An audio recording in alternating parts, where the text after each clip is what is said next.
అందరికీ నమస్కారం. ఈ రోజున empowering questions for enriched life. ఒక సంపన్న జీవితానికి సాధికారిక ప్రశ్నలు అనేటువంటి ఈ టాపిక్‌ని మీతో పంచుకోవడానికి నేను ముందుకొచ్చాను. నా పేరు వై. సత్యనారాయణ. నేను SR Sankaran IAS academy chief గార్డెనర్‌గా ఉన్నాను. అడిషనల్ కమిషనర్ ఆఫ్ కమర్షియల్ టాక్సెస్‌గా ఉద్యోగం చేసి రిటైర్ అయిన తర్వాత మరి ఆహ్ మన రాష్ట్రంలోనే కాకుండా ఇతర రాష్ట్రాల్లో ఉన్నటువంటి విద్యార్థులు కూడా సివిల్ సర్వీస్‌కి వెళ్ళటానికి నేను తరఫిదిస్తున్నాము. ఈ రోజున మనం టేకప్ చేయబోయే టాపిక్ పేరు empowering questions for enriched life. అంటే సంపన్న జీవితానికి సాధికారిక ప్రశ్నలు అని దీనికి ఆహ్, మనం ఒక టాపిక్ పేరు పెట్టాం. దీని ప్రాధాన్యత ఏమిటి? అంటే జీవితంలో ప్రశ్న వేయటం, ప్రశ్నకు జవాబు రాబట్టటం, ఆ రాబట్టిన జవాబుని అమలు చేయటం, దానివల్ల వచ్చేటువంటి అద్భుత ఫలితాన్ని చూడటం అనేటువంటిది మనం ఇక్కడ చూడబోతున్నాం. నా పేరు వై. సత్యనారాయణ. దీన్ని ఈమెయిల్‌గా మార్చేటప్పుడు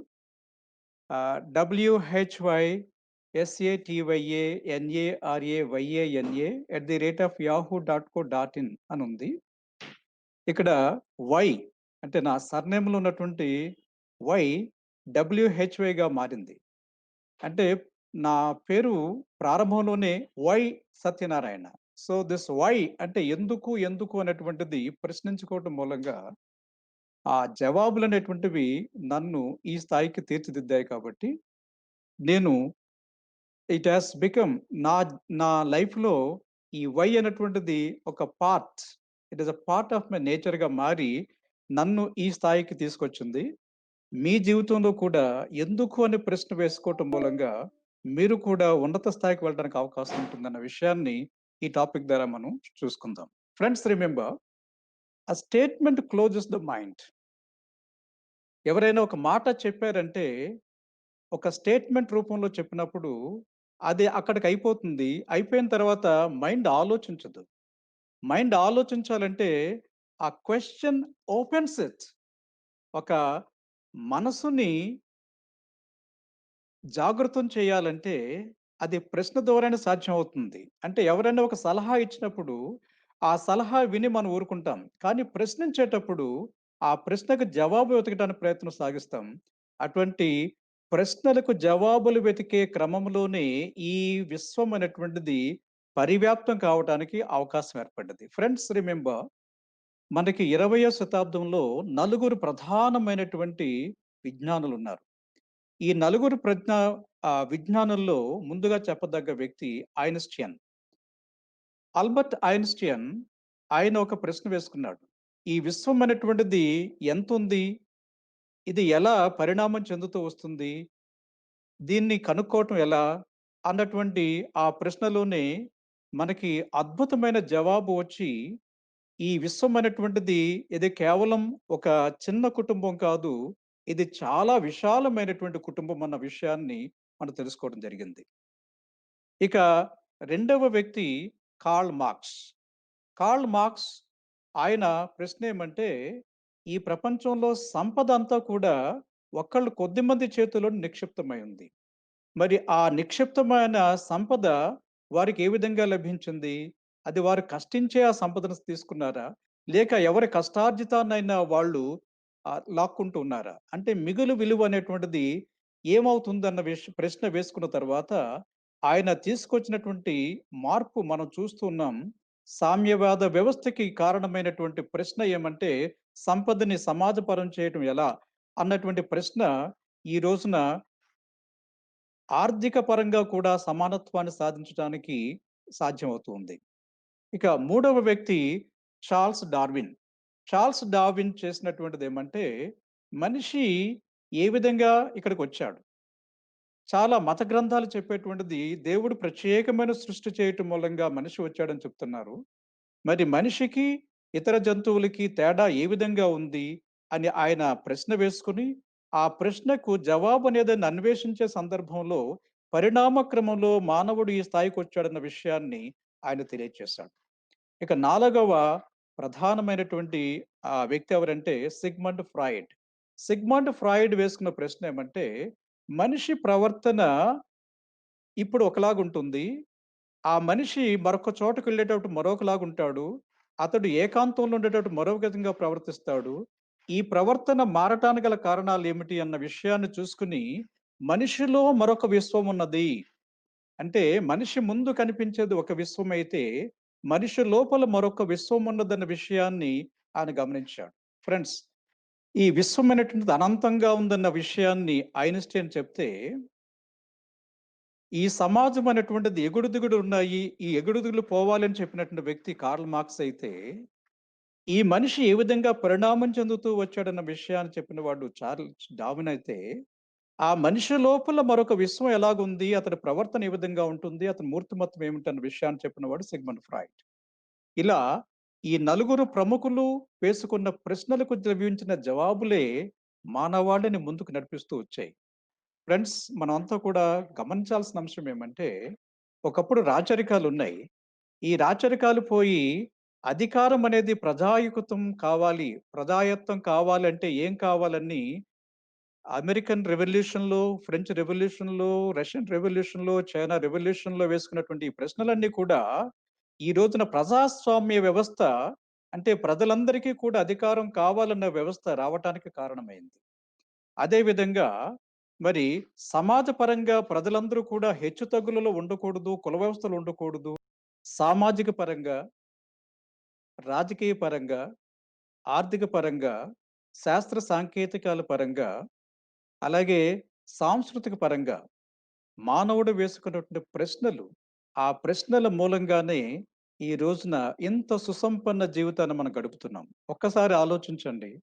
ఆటవిక మనిషిగా ప్రారంభమైన వాడు నాగరికుడుగా, ఆధునికుడిగా మారటానికి కారణమేమంటే, మనిషి వేసుకున్నటువంటి ఈ విధమైన ప్రశ్నలు, ఆ ప్రశ్నలకు రాబట్టిన జవాబులు, ఆ జవాబులనే వాటిని అమలు చేయటం మూలంగా ఈ సుసంపన్న జీవితం అనేటువంటిది సాధ్యమైంది. కాబట్టి మానవుడు ప్రగతిని సాధించాలంటే ఏ విధంగా సాధ్యమవుతుందన్న విషయాన్ని ప్రముఖ పాత్రికేయులు మరి నార్ల వెంకటేశ్వరరావు గారు ఒక చక్కని మాట చెప్పారు. ఆయన ఏం చెప్పారంటే, "ప్రశ్నతోనె రేగు వాదోపవాదాలు, ప్రశ్నతోనె రేగు వాదోపవాదాలు, ప్రశ్నతోనే బుద్ధి పదును తేరు, ప్రశ్నతోనే జ్ఞాన పరిధులు పెరుగురా." అంటే జ్ఞాన పరిధి పెరగాలి. జ్ఞాన పరిధి పెరిగినప్పుడే మానవుడు అభివృద్ధిని సాధించగలుగుతాడు. కాబట్టి ప్రశ్నతోనే జ్ఞాన పరిధులు పెరుగురా అని చెప్పారు. ఇంకా మరొక మాట వారేం చెప్పారంటే, ప్రశ్న నుండి పుట్టు పరిణత జ్ఞానము. మెచ్యూర్డ్ నాలెడ్జ్ అనేటువంటిది ఎక్కడి నుంచి వస్తుంది? ప్రశ్న వేసుకుంటేనే వస్తుంది. ప్రశ్న తోడ పెరుగు ప్రాభవము. ప్రాభవము అంటే ప్రభత్వం. అంటే చాలా అభివృద్ధి, విశాలత్వం, ఉన్నతత్వం అన్నీ కూడా ప్రశ్నతోనే అవి వస్తాయి, పెరుగుతాయి. ప్రశ్న లేక ప్రగతి ప్రశ్నార్థకమ్మురా. ప్రశ్న లేకపోతే ప్రగతి, ప్రోగ్రెస్ అనేటువంటిది ప్రశ్నార్థకమే కదా! అని అత్యద్భుతమైన భావాన్ని నార్ల వెంకటేశ్వరరావు గారు చెప్పారు. సో ఫ్రెండ్స్, ఈ ప్రశ్న వేసుకోవటం, ఆ ప్రశ్న వేసుకోవటం మూలంగా వచ్చే లాభాలనే వాటిని తెలుసుకోవటం అనేటువంటిది చాలా చాలా ముఖ్యమైన విషయం. మనందరికీ చాలా ప్రియతమంగా ఉండేటువంటి ప్రెసిడెంట్ అబ్దుల్ కలాం గారు ఏం చెప్పారో ఒకసారి చూద్దాం. వారేమంటారంటే, "one of the very important characteristics of a student is to question." మనిషి ఎంత ఎదిగినప్పటికి కూడా విద్యార్థే, నిత్య విద్యార్థి.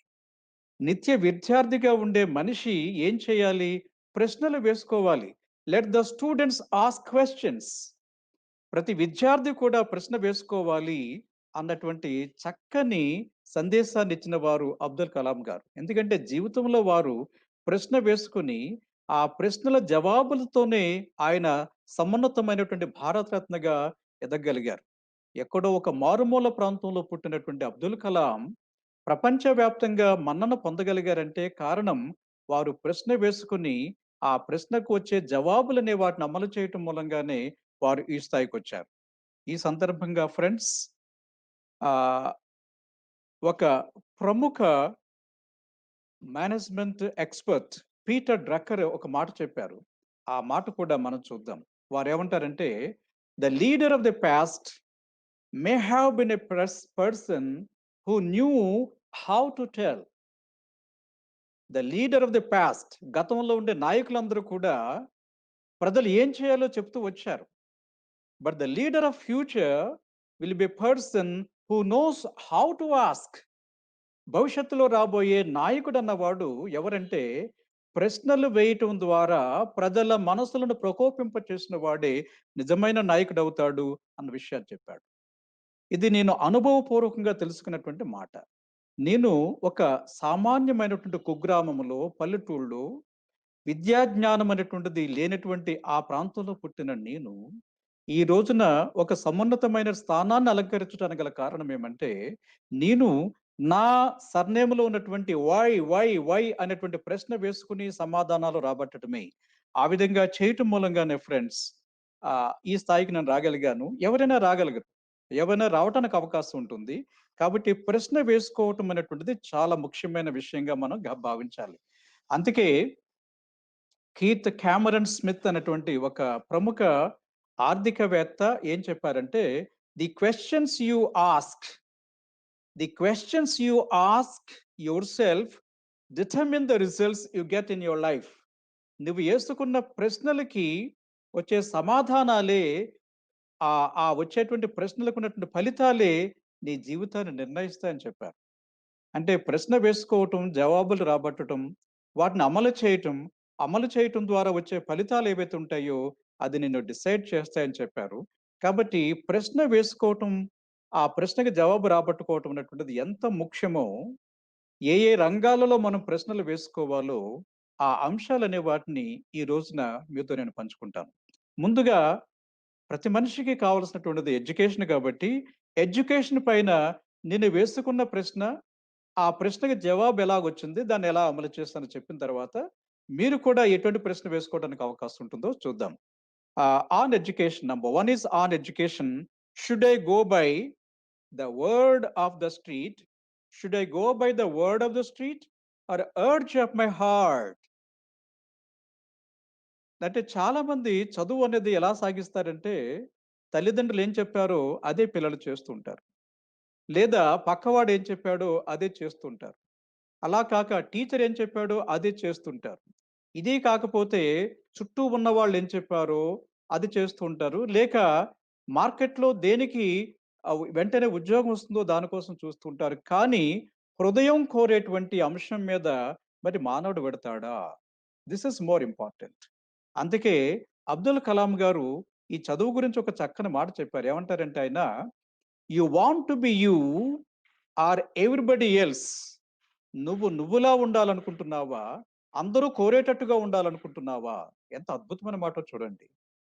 అంటే నువ్వు నువ్వుగా ఉండాలంటే అర్థం ఏమిటి? నీ మనస్సు, నీ హృదయం ఏదైతే కోరుతుందో దానిని అమలు చేయటానికి ప్రయత్నం చేయాలి. అంతేకాని ఎవరో కోరేదాన్ని నువ్వు అమలు చేసినట్లయితే, వాళ్ళకి నచ్చినట్టుగా నువ్వు మారవచ్చునేమో కానీ, నీకు నచ్చినట్టుగా నువ్వు మారలేవు అన్నటువంటి గొప్ప సత్యాన్ని అబ్దుల్ కలాం గారు మనకి తెలియచేస్తున్నారు. Friends remember, why don't we get more Kalams? కలాముల్లాంటి వాళ్ళు మరి ఈ దేశంలో ఎంత ఎక్కువ మంది ఎందుకు రాలేదు అంటే, కలాం తాను కోరినటువంటి దాన్ని అమలు చేశాడు కాబట్టి కలాం అయ్యాడు. కానీ చాలామంది వాళ్ళు కోరేదాన్ని అమలు చేయకుండా, ఎవరో కోరేదాన్ని చేస్తుంటారు కాబట్టి, అటువంటి కలాములు మన దేశంలో ఉద్భవించలేదు. So friends, this is a very, very crucial aspect. అందుకే మరొక గొప్ప సైంటిస్ట్ ఏం చెప్పారంటే, ఐన్‌స్టీన్ ఏం చెప్తారంటే, "ఎవ్రీబాడీ ఈస్ ఎ జీనియస్." పుట్టిన ప్రతి జీవి కూడా ఒక జీనియస్సే. ఒక అద్భుతం. But if you judge a fish by its ability to climb a tree, it will live its whole life believing that it is stupid. దీన్ని ఒక కార్టూన్ ద్వారా చూద్దాం. ఈ కార్టూన్‌లో చూడండి, ఒక టీచర్ ఈ జంతువులన్నిటిని కూడా ఒక చోట జమ చేశాడు. జమ చేసి ఏమంటున్నాడంటే, ఫర్ ఎ ఫెయిర్ సెలక్షన్, నేను చాలా సమానంగా ఉండాలనుకుంటున్నాను. కాబట్టి everybody has to take the same exam. మీరందరూ కూడా ఒకే పరీక్ష చేయాలి. ఏంటి ఆ పరీక్ష? Please climb the tree. అక్కడ చెట్టును చూపించాడు. మీలో ఎవరైతే చెట్టునెక్కుతారో అతడే విజేత అని చెప్పాడు. ఇక్కడ ప్రతి జంతువుకి కూడా ఒక ప్రత్యేకత ఉంటుంది. ప్రతి మనిషికి ఒక ప్రత్యేకత ఉంటుంది. ప్రకృతిలో పుట్టిన వాళ్ళకి. కోతికి ఒక ప్రత్యేకత ఉంది. అలాగే ఏనుగుకి ఒక ప్రత్యేకత ఉంది. చేపకు ప్రత్యేకత. అలాగే మరి కుక్కకి మిగతా వాటికి కూడా ప్రత్యేకతలున్నాయి. మరి ఇటువంటి ప్రత్యేకతలు ఉండేటువంటిటప్పుడు వారు ఏ రంగంలో రాణించగలరో ఆ వాటినే చేయాలి కానీ, చేతగాని అంశాల్లో వాళ్ళు పార్టిసిపేట్ చేస్తే ఏ విధంగా రాణించగలుగుతారు? ఉదాహరణకి చేపను తీసుకోండి. చేప నీటిలో చక్కగా ఈదగలదు. అంతేకాని ఒక కోతి కానీ, లేక ఒక కొంగ కానీ ఈదలేదు కదా! చెట్టెక్కటంలో కోతి గొప్ప నేర్పరి. ఇక్కడ కానీ పరీక్షలో పెట్టినట్లయితే, ఈ పరీక్షను నెగ్గేటువంటి అవకాశం ఎవరికుంటుంది? ఒక్క కోతికి మాత్రమే ఉంటుంది. కాబట్టి సమన్యాయం చేస్తున్నానని ఇటువంటి పరీక్ష పెట్టినట్లయితే, అన్యాయం చేయటమే అవుతుందనమాట. కాబట్టి ఫ్రెండ్స్ రిమెంబర్, ఈ ప్రకృతిలో పుట్టినటువంటి మనమంతా కూడా మనుషులమే.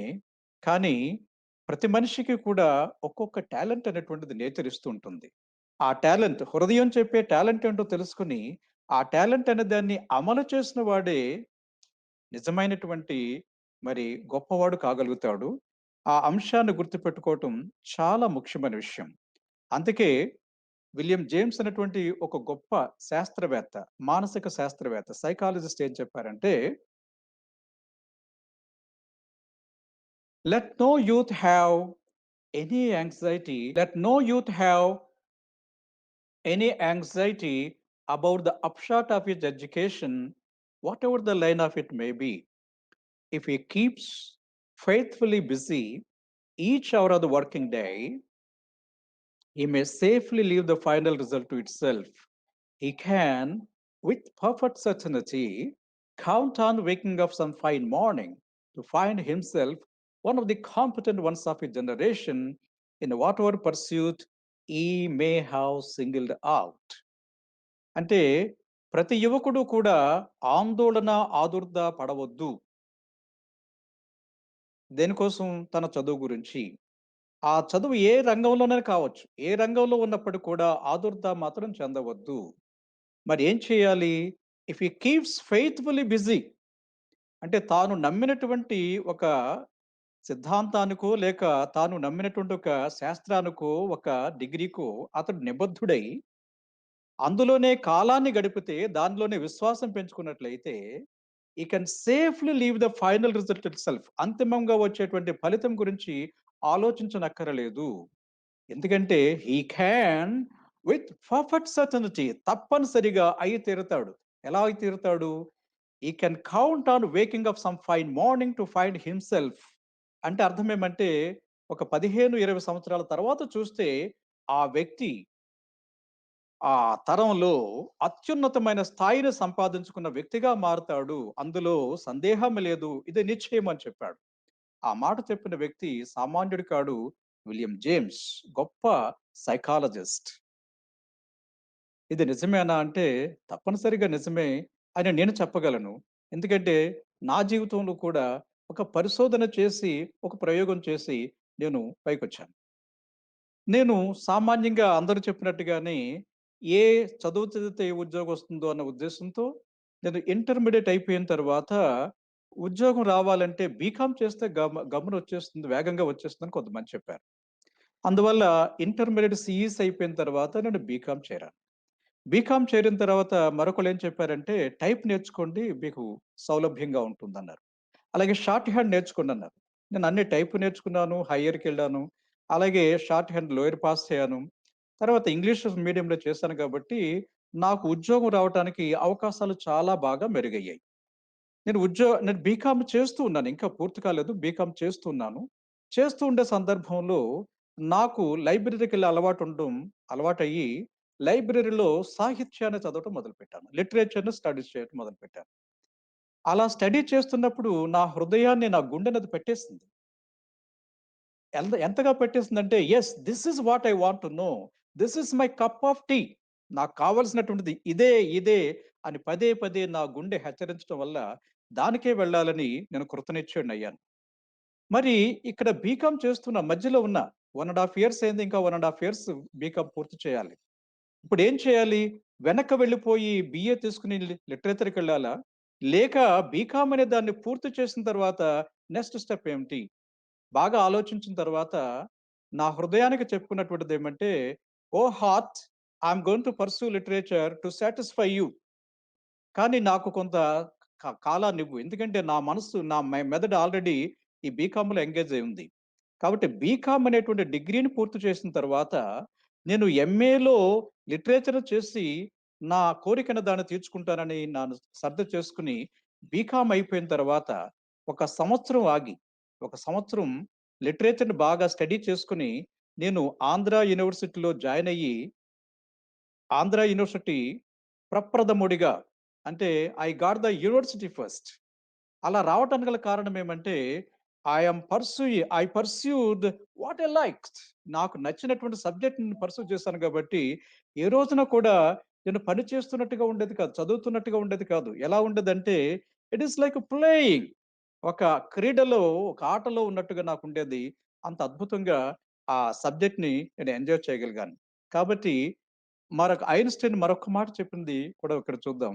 వారేం చెప్పారంటే, never do anything against conscience.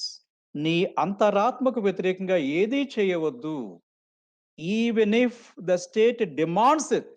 That is very, very important. Even if the state demands it. ఇక్కడ స్టేట్ అంటే అర్థం ఏమంటే ప్రభుత్వం. మన యువకుడైన వాడికి ప్రభుత్వం ఏమంటే నాన్న లేక తల్లి. అంటే సాధారణంగా ఎడ్యుకేషన్ అనేటువంటిది తల్లిదండ్రులు నిర్ణయిస్తుంటారు. ఆ తల్లిదండ్రులు నిర్ణయించిన దాన్ని కాదనకుండా పిల్లలు అవతల దాల్చి దాన్నే వాళ్ళు అమలు చేస్తుంటారు. ఒక్కొక్కసారి లోపల బాధపడుతూ, తిట్టుకుంటూ మొత్తానికి కానిస్తారు. తర్వాత జీవితమంతా కూడా ఆ బాధతోనే గడుపుతూ ఉంటారు. కాబట్టి ఐన్‌స్టీన్ ఏం చెప్పారంటే, అది చాలా అమానుషమైన అంశము. కాబట్టి never do anything against conscience. ఇది చాలా ఇంపార్టెంట్. తల్లి చెప్పినా, తండ్రి చెప్పినా, మిత్రుడు చెప్పినా, ఎవరు చెప్పినప్పటికి కూడా చదువు విషయంలో మాత్రం నా అనుభవం ఏమంటే, హృదయం ఏమిదైతే చెప్తుందో దాన్నే చేయాలి. Don't go by the word of anybody else. You want to be you or somebody else. That is very, very crucial. ప్రభుత్వం చెప్పినప్పుడు కూడా వ్యతిరేకించి, మన మనసుకు నచ్చినటువంటి చదువునే మనం తీసుకోవాలన్న విషయాన్ని ప్రముఖులైన పెద్దలు ఎలా చెప్పారో మనం చూసిన తర్వాత, ఫ్రెండ్స్, మీలో యువకులు చాలా మందుంటారు. మీరు చదివే చదువు మీ హృదయానికి నచ్చిందా? లేక ఇతరులు ఇంపోజ్ చేస్తే వచ్చినటువంటిదా? ఆలోచించుకొని, yes, go for the subject of your like, your passion, pursue it. Then you can achieve the result. This is certain. I did it, you can also do it. So friends, this is all about our education.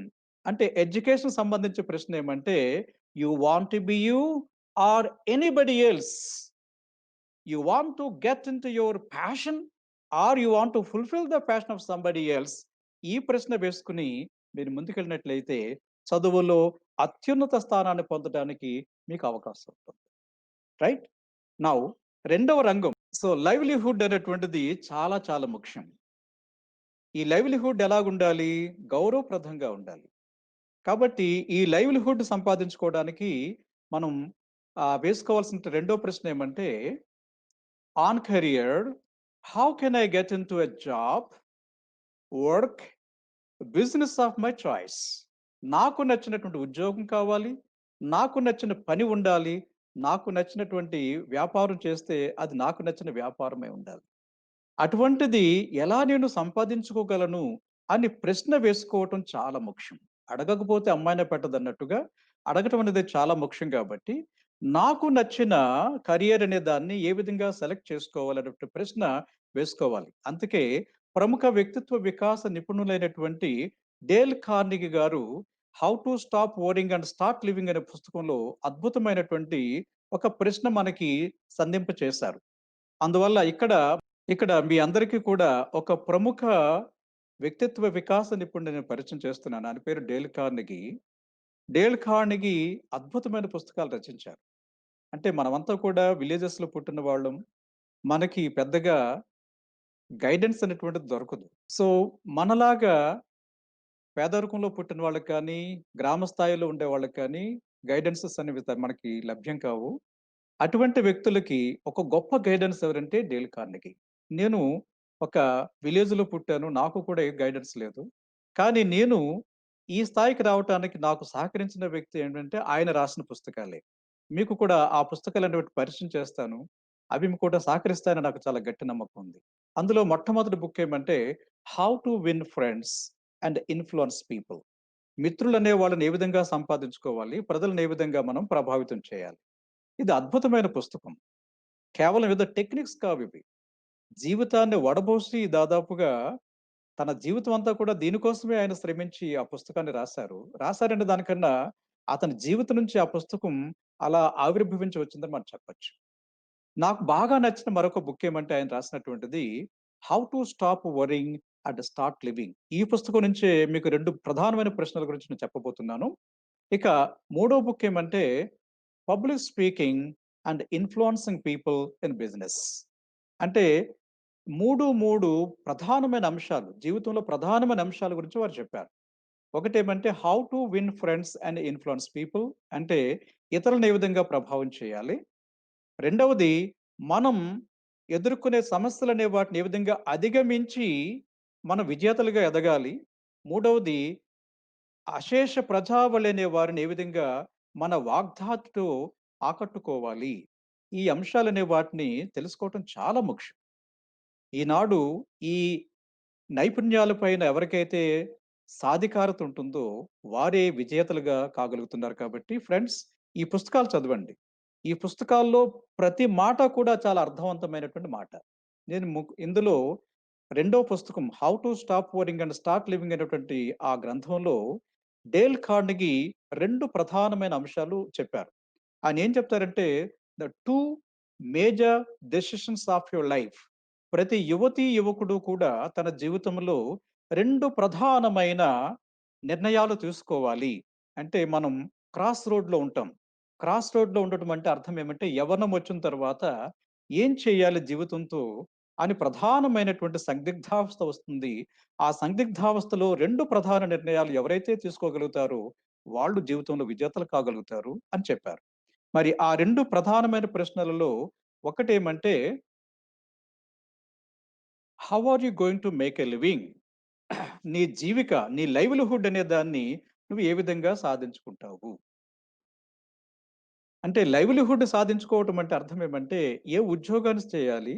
ఏ వ్యాపారాన్ని చేయాలి? ఏ పనిని చేయాలి? దేని ద్వారా నా జీవికకు కావాల్సినటువంటి సంపాదన నేను ఏ విధంగా సంపాదించుకోవాలి? అని ప్రశ్న వేసుకోమని చెప్తారు. ఇక్కడ డేల్ కార్నెగీ చెప్పినట్టు మాటనే దాదాపుగా 2500 సంవత్సరాల పూర్వమే గౌతమ బుద్ధుడు తన అష్టాంగిక మార్గంలో అద్భుతంగా మనకి చెప్పారు. ఆయనేమంటారంటే, సమ్యక జీవనం ఉండాలి అని చెప్తారు. సమ్యక జీవనం, జీవనం అంటే లైవ్లీహుడ్. అది సమ్యక్‌గా ఉండాలి. అంటే అది సరైన మార్గంలో ఉండాలి అని చెప్పారు. అంటే సరైన మార్గంలో ఉండటం అంటే అర్థం ఏమంటే, చాలా మంది సంపాదిస్తుంటారు. కానీ ఇతరుల పొట్టలు కొట్టి సంపాదిస్తుంటారు. ఇతరుల మిగులు విలువనే దాన్ని తినివేసి సంపాదిస్తుంటారు. అలా కాకుండా తన శ్రమశక్తిని సంపదగా మార్చుకున్నటువంటి వ్యక్తి ఎవరైతే ఉంటారో, అతడు నిజమైనటువంటి వ్యక్తిగా మనం భావించాలి. అది సమ్యక జీవనం. కాబట్టి అర్షద్ మెహతా లాంటి వ్యక్తులు ఉండొచ్చు. మరి బిల్ గేట్స్ లాంటి వ్యక్తులు కూడా ఉండొచ్చు. అర్షద్ మెహతాలు మన డబ్బు తినేసి బ్యాంకులు మోసం చేస్తుంటారు. కానీ బిల్ గేట్స్ అన్న వాళ్ళు తాము సంపాదించిన సంపదంతటిని కూడా సమాజానికి ఇస్తూ ఉంటారు.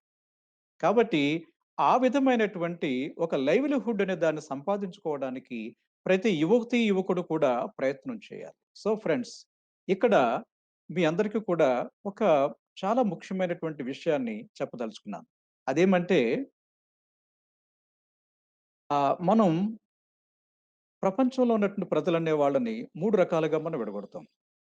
3 రకాలుగా ఎలా చూస్తామంటే, పేదవాళ్ళు, మధ్య తరగతి వాళ్ళు, ధనికులు. పేదవాళ్ళు, మధ్య తరగతి వాళ్ళు, ధనికులు. ఇది డబ్బును బట్టి కాకుండా, వాళ్ళ దృక్పథాన్ని బట్టి మనము విశ్లేషణ చేసుకోవాలి. డబ్బును బట్టి చేయటం అనేది తేలిక. కానీ దృక్పథాన్ని బట్టి చేయటం అనేటువంటిది చాలా ముఖ్యమైన అంశం. ఈ దృక్పథాన్ని బట్టి చేసేటప్పుడు, ఈ పేదరికంలో ఉండే వాళ్ళందరూ కూడా దేని గురించి ఆలోచిస్తారంటే, సర్వైవల్ గురించి ఆలోచిస్తారు. నేను ఎలా బతకాలి? రేపు నా బతుకేమిటి? ఎల్లుండి నా బతుకేమిటి? అలా బతకటం ఎలా అని ఆలోచించేవాళ్ళు పూర్ మెంటాలిటీ ఉండేవాళ్ళు. అలా కాకుండా కొద్దిమంది కంఫర్ట్స్ అంటే నాది సౌఖ్యవంతమైన జీవితం కావాలి. నాకు చక్కని కారు కావాలి, ఉండడానికి ఇల్లు కావాలి, బంగ్లా కావాలి, లేకున్నట్లయితే బ్యాంక్ బ్యాలెన్స్‌లుండాలి. ఇలా వస్తువుల గురించి ఆలోచించే వాళ్ళందరూ కూడా మిడిల్ క్లాస్ మెంటాలిటీ ఉండేవారు. అలా కాకుండా స్వేచ్ఛ గురించి ఆలోచించేవారు అందరూ కూడా ధనవంతమైన దృక్పథం కలిగిన వాళ్ళు. స్వేచ్ఛ అనేటువంటిది ఎంత ముఖ్యమైనటువంటిది. స్వేచ్ఛ ముఖ్యం. స్వేచ్ఛ ప్రాధాన్యత ఏమిటో తెలియాలంటే, ఒక వ్యక్తిని 24 గంటలు కూడా ఒక రూమ్‌లో బంధించి, బయటికి వదలకుండా, బయట జరిగేటువంటి అంశాలేమి కూడా తనకు ప్రచారం లేకుండా, సెల్ ఫోన్ లేకుండా, టీవీ లేకుండా, బయటేం జరుగుతుందో తెలియకుండా, 4 గోడల మధ్య చిన్న వెలుతురు కూడా లేనటువంటి ఒక డంజన్ దాంట్లో పెట్టినట్లయితే, మనిషికి స్వేచ్ఛ ప్రాధాన్యత ఎంతో అప్పుడు తెలిసొస్తుంది. స్వేచ్ఛగా ఉండే సమాజంలో మనిషికి స్వేచ్ఛ అంటే తెలియకపోవచ్చు కానీ, ఆ స్వేచ్ఛ లేని వ్యక్తికే స్వేచ్ఛ ప్రాధాన్యత తెలిసొస్తుంది. కాబట్టి ధనవంతమైన ఆలోచన కలిగిన వాళ్ళందరూ కూడా స్వేచ్ఛా దృక్పథం గురించి, స్వేచ్ఛ గురించి ఆలోచిస్తూ ఉంటారు. ఇక మనుషులు మాట్లాడేటువంటి అంశాలు చూసినట్లయితే, పేదరికంలో ఉండే వ్యక్తి తోటి వాళ్ళ గురించి సాధారణంగా చెడు అంశాల గురించి మాట్లాడుతుంటారు. అంటే గాసిప్ అంటాం. ఈ గాసిప్‌లో వాళ్ళు చాలా ఆనందం పొందుతుంటారు. ఇతరుల కష్టం కలిగినట్లయితే అబ్బయ్య! వాడి కష్టం వచ్చిందని వీడు కూడా ఆనందపడుతుంటాడు. ఆ విధమైనటువంటి దృక్పథం కలిగిన మనసునండి పూర్ మెంటాలిటీ అని పిలుస్తాం. ఇక రెండవ తత్వం కలిగిన వాళ్ళేమంటే వస్తువుల గురించి ఆలోచిస్తుంటారన్నమాట. వస్తువుల గురించంటే, ఈరోజు ఏ సెల్ ఫోన్ కొనాలి? కార్ ఏ విధంగా మార్చాలి? ఫ్రిడ్జ్ ఏది తెచ్చుకోవాలి? ఇలా వస్తువుల గురించి ఆలోచించడం, వస్తువుల గురించి మాట్లాడటం అనేటువంటిది మిడిల్ క్లాస్ మైండ్ సెట్ ఉన్నటువంటి వ్యక్తులు మాట్లాడేటువంటి అంశం. ఇక రిచ్ మైండ్ సెట్ ధనవంతమైన దృక్పథం కలిగిన వాళ్ళు దేని గురించి ఆలోచిస్తారంటే, భావాల గురించి ఆలోచిస్తారు. భావాలనేవి మనిషి జీవితాన్ని మార్చివేస్తాయి. ఒక భావన మనిషి జీవితాన్ని మారుస్తుంది. Idea will change your life అని చెప్పడం గల కారణం ఏమంటే, భావ సంపన్నమైన దేశమే సుసంపన్నమైన దేశంగా ఎదగడానికి అవకాశం వస్తుంది. So, you get more ideas, the more wealth you can get, more happiness you get. కాబట్టి ఆలోచన అనేటువంటిది చాలా ముఖ్యమైనటువంటిది. భావ ఉత్పన్నం అనే వాటిని ఎవరైతే ఉత్పన్నం చేస్తారో వారే ధనవంతులమైనటువంటి జీవితాన్ని గడపడానికి అవకాశం ఉంటుంది. కాబట్టి they think about new ideas. ఎక్కడెక్కడ కొత్త కొత్త భావాలుంటాయో వాటి కోసం ఆలోచించే వారే ధనవంతమైన దృక్పథం కలిగిన వాళ్ళు. ఇక ఈ వ్యక్తులు ఏం చేస్తూ ఉంటారు? What do they do? పేదరిక దృక్పథం ఉన్నవాడు సే వాట్ హ్యాపెండ్ జరిగిన వాటి గురించి చెప్తూ ఉంటాడు వాడు. ఇక మిడిల్ క్లాస్ మెంటాలిటీ ఉండేవాడు వాచ్ థింగ్స్ హ్యాపెన్ జరుగుతున్న వాటిని చూస్తూ ఉంటాడు. ఇక రిచ్ మెంటాలిటీ ఉన్నవాడు మేక్ థింగ్స్ హ్యాపెన్ అంటే చరిత్రని వాడు నిర్మిస్తాడు. చరిత్రను చదివే వాళ్ళందరూ కూడా పూర్ మెంటాలిటీ ఉండేవాళ్ళు. చరిత్రను నిర్మించే వాళ్ళందరూ కూడా రిచ్ మెంటాలిటీ ఉండేవారు. కాబట్టి ఏ కోవకు మనం చెందాలో మనం ఆలోచించుకోవాలి. ఇక వాళ్ళ ఆలోచన విధానాలు అలాగుంటాయి. పూర్ మెంటాలిటీ ఉండేవాడు షార్ట్ టర్మ్ ఈ రోజు గురించి, లేక ఈ వారం గురించి, లేక ఈ నెల గురించే అతడు ఆలోచిస్తుంటాడు. ఇక మిడిల్ క్లాస్ మెంటాలిటీ ఉండేవాడు మిడ్ టర్మ్ ఒక సంవత్సరం లేక 3 సంవత్సరాల్లో తాను ఏం చేయాలనుకుంటున్నాడో దాని గురించి ఆలోచిస్తాడు. ఇక రిచ్ ధనవంతమైన ఆలోచనా దృక్పథం ఉండేవాడు లాంగ్ టర్మ్ గురించి ఆలోచిస్తాడు. అంటే సుదీర్ఘ కాలంలో నేను ఏం చేయాలి? నేను ఏం సంపాదించగలను? ఏ విధమైన స్థాయిలోనే ఉండగలను? అని ఆలోచిస్తాడు. అతనికేంటంటే సుదీర్ఘత అంటే 5 సంవత్సరాలు, ఆ పైన 10 సంవత్సరాలు, 15 సంవత్సరాలు, 25 సంవత్సరాలలో నేను ఏ స్థాయిలో ఉండాలి అని ఒక విజన్ కలిగిన వాడే రిచ్ మెంటాలిటీ ఉండేవాడు. సో ఫ్రెండ్స్ మనం ఆలోచించుకోవాల్సినటువంటిదేమంటే, ఈ లాంగ్ టర్మ్ పర్స్పెక్టివ్ అనే దాన్ని మనం దృష్టిలో పెట్టుకోవాలి. తాత్కాలికమైనటువంటి జీవితం గురించి కాకుండా, సుదీర్ఘ జీవితం అనే దాన్ని ఏ విధంగా సంపాదించుకోవాలో ఆలోచించిన వాడే నిజమైనటువంటి వ్యక్తిగా ఎదగటానికి అవకాశం ఉంటుంది. ఆ విధంగా వెళ్ళాలంటే ఏం చేయాలి? ఏం చేయాలంటే లాంగ్ టర్మ్ పర్స్పెక్టివ్ ఉండాలంటే ముందు పేషెన్స్ ఉండాలి. అంటే సహనం అనేది చాలా చాలా ముఖ్యం. సహనము ఎప్పుడైతే వచ్చిందో ఆ వ్యక్తే ఈ కెన్ డిలే ఇన్ గ్రాటిఫికేషన్. తన కోరికలనే వాటిని వాయిదా వేసుకోగలిగిన సామర్థ్యం ఎవరికుంటుందంటే సహనంతో ఉండేవారికే.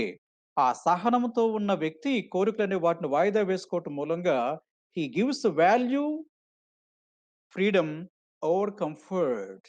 అంటే సౌకర్యాల కన్నా స్వేచ్ఛకే ప్రాధాన్యత, విలువనిచ్చేటువంటి తత్వం అనేది అలవడుతుంది. అలా అలవడ్డ వ్యక్తే జీవితంలో ఏదైనా సాధించగలుగుతాడు.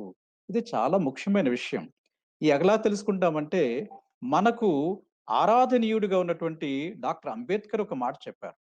వారేం చెప్పారంటే, higher education and higher employment are the only way for the regeneration of scheduled caste. అంటే పునర్వికాసం కావాలంటే అది షెడ్యూల్ కాస్టే కాదు. ఏ కాస్ట్ అయినా, ఏ వ్యక్తి అయినప్పుడు కూడా ఏం కావాల్సుంటుంది? Higher education and higher employment ఈ 2 చాలా ముఖ్యం. ఒక సాదా సీదాగా పుట్టిన వ్యక్తి ఒక ఐఏఎస్ సాధించుకున్నట్లయితే, ఆ వ్యక్తి జీవితం ఎలా ఉంటుందో ఒకసారి ఆలోచించుకోండి. ఎంతో మందిని నేను చూసాను. ఒక పేదరికంలో పుట్టిన వ్యక్తి ఏ స్థాయికొస్తాడు. నేను పేదరికంలో పుట్టాను. గవర్నమెంట్ ఉద్యోగం, ఒక ఉన్నతమైనటువంటి సివిల్ సర్వీస్ సాధించటం మూలంగా నేను ఏ స్థాయికొచ్చానో నాకు తెలుసు. నా మిత్రులందరికీ కూడా తెలుసు. కాబట్టి ఫ్రెండ్స్, రిమెంబర్, మనం పేదరికంలో పుట్టినా, లేకుంటే విలేజ్‌లో పుట్టినప్పుడు కూడా మనం చేయాల్సినటువంటిదేంటంటే ఉన్నత విద్య సంపాదించుకోవాలి. ఉన్నత ఉద్యోగాన్ని సంపాదించుకోవాలి. ఇది బాబాసాహెబ్ అంబేద్కర్ మనకిచ్చినటువంటి అద్భుతమైన సందేశం. ఇంకొక మాట ఇక్కడ చెప్పాలి. ఏమంటే, చాలా మందికి ఏవేవో చేయాలనే కోరికలుంటాయి. ప్రధానమైనటువంటి పర్పస్‌గా కూడా ఉంటుంది. కానీ మనం చిన్న స్థాయిలో ఉన్నట్లయితే మన మాట వినే అవకాశాలుండవు. మనం ఏదైనా సాధించాలంటే ఉన్నతమైనటువంటి స్థానానికి వెళ్ళినప్పుడు మాత్రమే అది సాధ్యమవుతుంది. జస్ట్ మీకు అది ఎలా సాధ్యమవుతుందో ఒకసారి మీకు చూపిస్తాను. ఇక్కడ మీరు చూడండి, లో పర్పస్, లో ప్లాట్‌ఫార్మ్ అనేది ఒక పక్క, high platform and high purpose అనేది మరొక పక్క. ఫ్రెండ్స్, తెలుసుకోవాల్సిందేమంటే చాలా మందికి చాలా సాధించాలని ఉంటుంది. కానీ సాధించాలంటే దానికి తగినటువంటి ఒక వేదిక కావాలి. వేదిక లేనప్పుడు ఎంత గొప్ప ప్రయోజనాలు సాధించాలని మనసులో ఉన్నా వాటిని సాధించడం చాలా కష్టం. కాబట్టి తెలుసుకోవాల్సిందేమంటే, చాలా మంది లో పర్పస్, వాళ్ళకసలు ఏం సాధించాలో తెలియదు. వాళ్ళు తగిన వేదికలు కూడా ఏర్పాటు చేసుకోలేరు. అటువంటి వాళ్ళు ఒకటవ కేటగరీ చెందిన వాళ్ళు. అంటే వాళ్ళకి లో పర్పస్, లో ప్లాట్‌ఫార్మ్. అంటే దాదాపుగా 90% ప్రజలందరూ కూడా ఈ కేటగరీ‌గా చెందుతారు. వారు పుడతారు, పెరుగుతారు, చనిపోతారు. వాళ్ళ గురించి మరొక వ్యక్తి ఒక నెల తర్వాత, చనిపోయిన తర్వాత ఎవరు కూడా ఆలోచించరు. ఇటువంటి జీవితం ఉంటేనేమి, పోతేనేమిటి. It's all a waste. రెండవదేమంటే, low purpose but high platform. అంటే అర్థమేమంటే, వాళ్ళు సడెన్‌గా ఒక మంచి వేదికొస్తుంది కానీ, వాళ్ళు ఏం చేయాలో, ఏం సాధించాలో వాళ్ళకి తెలీదు కాబట్టి, వాళ్ళ జీవితం కూడా చాలా నిస్సారంగానే సాగిపోతుంది. కొంతమంది రాజకీయ నాయకులు మంచి పదవుల్లోకొస్తారు. కానీ ఏమీ సాధించకుండా వాళ్ళు పదవులు దిగిపోతుంటారు. వాళ్ళ వల్ల ప్రయోజనం కనపడదు. ఇక మూడో అంశం ఏమంటే, లో ప్లాట్‌ఫార్మ్ అండ్ హై పర్పస్. వాళ్ళు చాలా సాధించాలనుకుంటారు. కానీ వాళ్ళకి తగిన వేదిక రాదు. అదే వ్యక్తికి ఒక ఐఏఎస్సో లేకుంటే ఒక గొప్ప మంత్రి పదవొచ్చిందనుకోండి. ఆ వ్యక్తి అద్భుతమైన విజయాలు సాధించగలుగుతాడు. కానీ ఆ వేదిక లేకపోవడం మూలంగా ఎంత ఉన్నత భావాలున్నప్పుడు కూడా తనలోనే మణిగిపోయేటువంటి ప్రమాదం ఉంటుంది కాబట్టి తెలుసుకోవాల్సిందేమంటే, లో ప్లాట్‌ఫార్మ్ అనేటువంటిది హై పర్పస్ ఉండేవాడికి ఉండేటప్పుడు అతడు చాలా చాలా ఇబ్బందులు పడే ప్రమాదాలుంటాయి. కాబట్టి we must go for the fourth position. That is called high purpose and high platform. ఒక మంచి ఉద్దేశం ఉండాలి. అలాగే దానికి తగినటువంటి వేదికను కూడా ఏర్పాటు చేసుకోవాలి. అలా వేదికను ఏర్పాటు చేసుకోవాలి. మనలాంటి వ్యక్తులు అంటే పేదరికంలో పుట్టిన వాళ్ళు, గ్రామాల్లో ఉండేవారు. ఒక మంచి పర్పస్‌ని అమలు చేయాలంటే వారికి హై ప్లాట్‌ఫార్మ్ అనే దాన్ని సమకూర్చుకోవాలి. అలా హై ప్లాట్‌ఫార్మ్ సమకూర్చుకోవాలంటే కావాల్సినటువంటిది ఉన్నతమైనటువంటి ఐఏఎస్ లాంటి, ఐపీఎస్ లాంటి, ఐఆర్ఎస్ లాంటి, గ్రూప్ వన్ లాంటి ఉద్యోగాలకు వెళ్ళడానికి ప్రయత్నం చేయాలి. అలా ప్రయత్నం చేసినటువంటి వ్యక్తి తప్పనిసరిగా తన ప్రయోజనమైన దాన్ని అమలు చేసుకోవడానికి అవకాశం ఉంటుంది. So, this is very important. అటువంటి ప్రయోజనాన్ని సమకూర్చుకోవడానికి తగిన వేదికగానే ఎస్ఆర్ శంకరన్ ఐఏఎస్ అకాడమీ అనేటువంటి దాన్ని, పేద ప్రజలను ఉద్దేశించేటువంటి అకాడమీ అనే దాన్ని ఇక్కడ ప్రారంభించడం జరిగింది. కాబట్టి హై ప్లాట్‌ఫార్మ్ మీరు క్రియేట్ చేసుకోవాలంటే ప్రతి యువతికి, యువకుడికి కూడా ఒక మంచి అవకాశం ఉంది. మీకున్నటువంటి కలను సాకారం చేసుకోవడానికి ఒక చక్కని అవకాశాన్ని కల్పిస్తుంది. దాన్ని వాడుకోండి.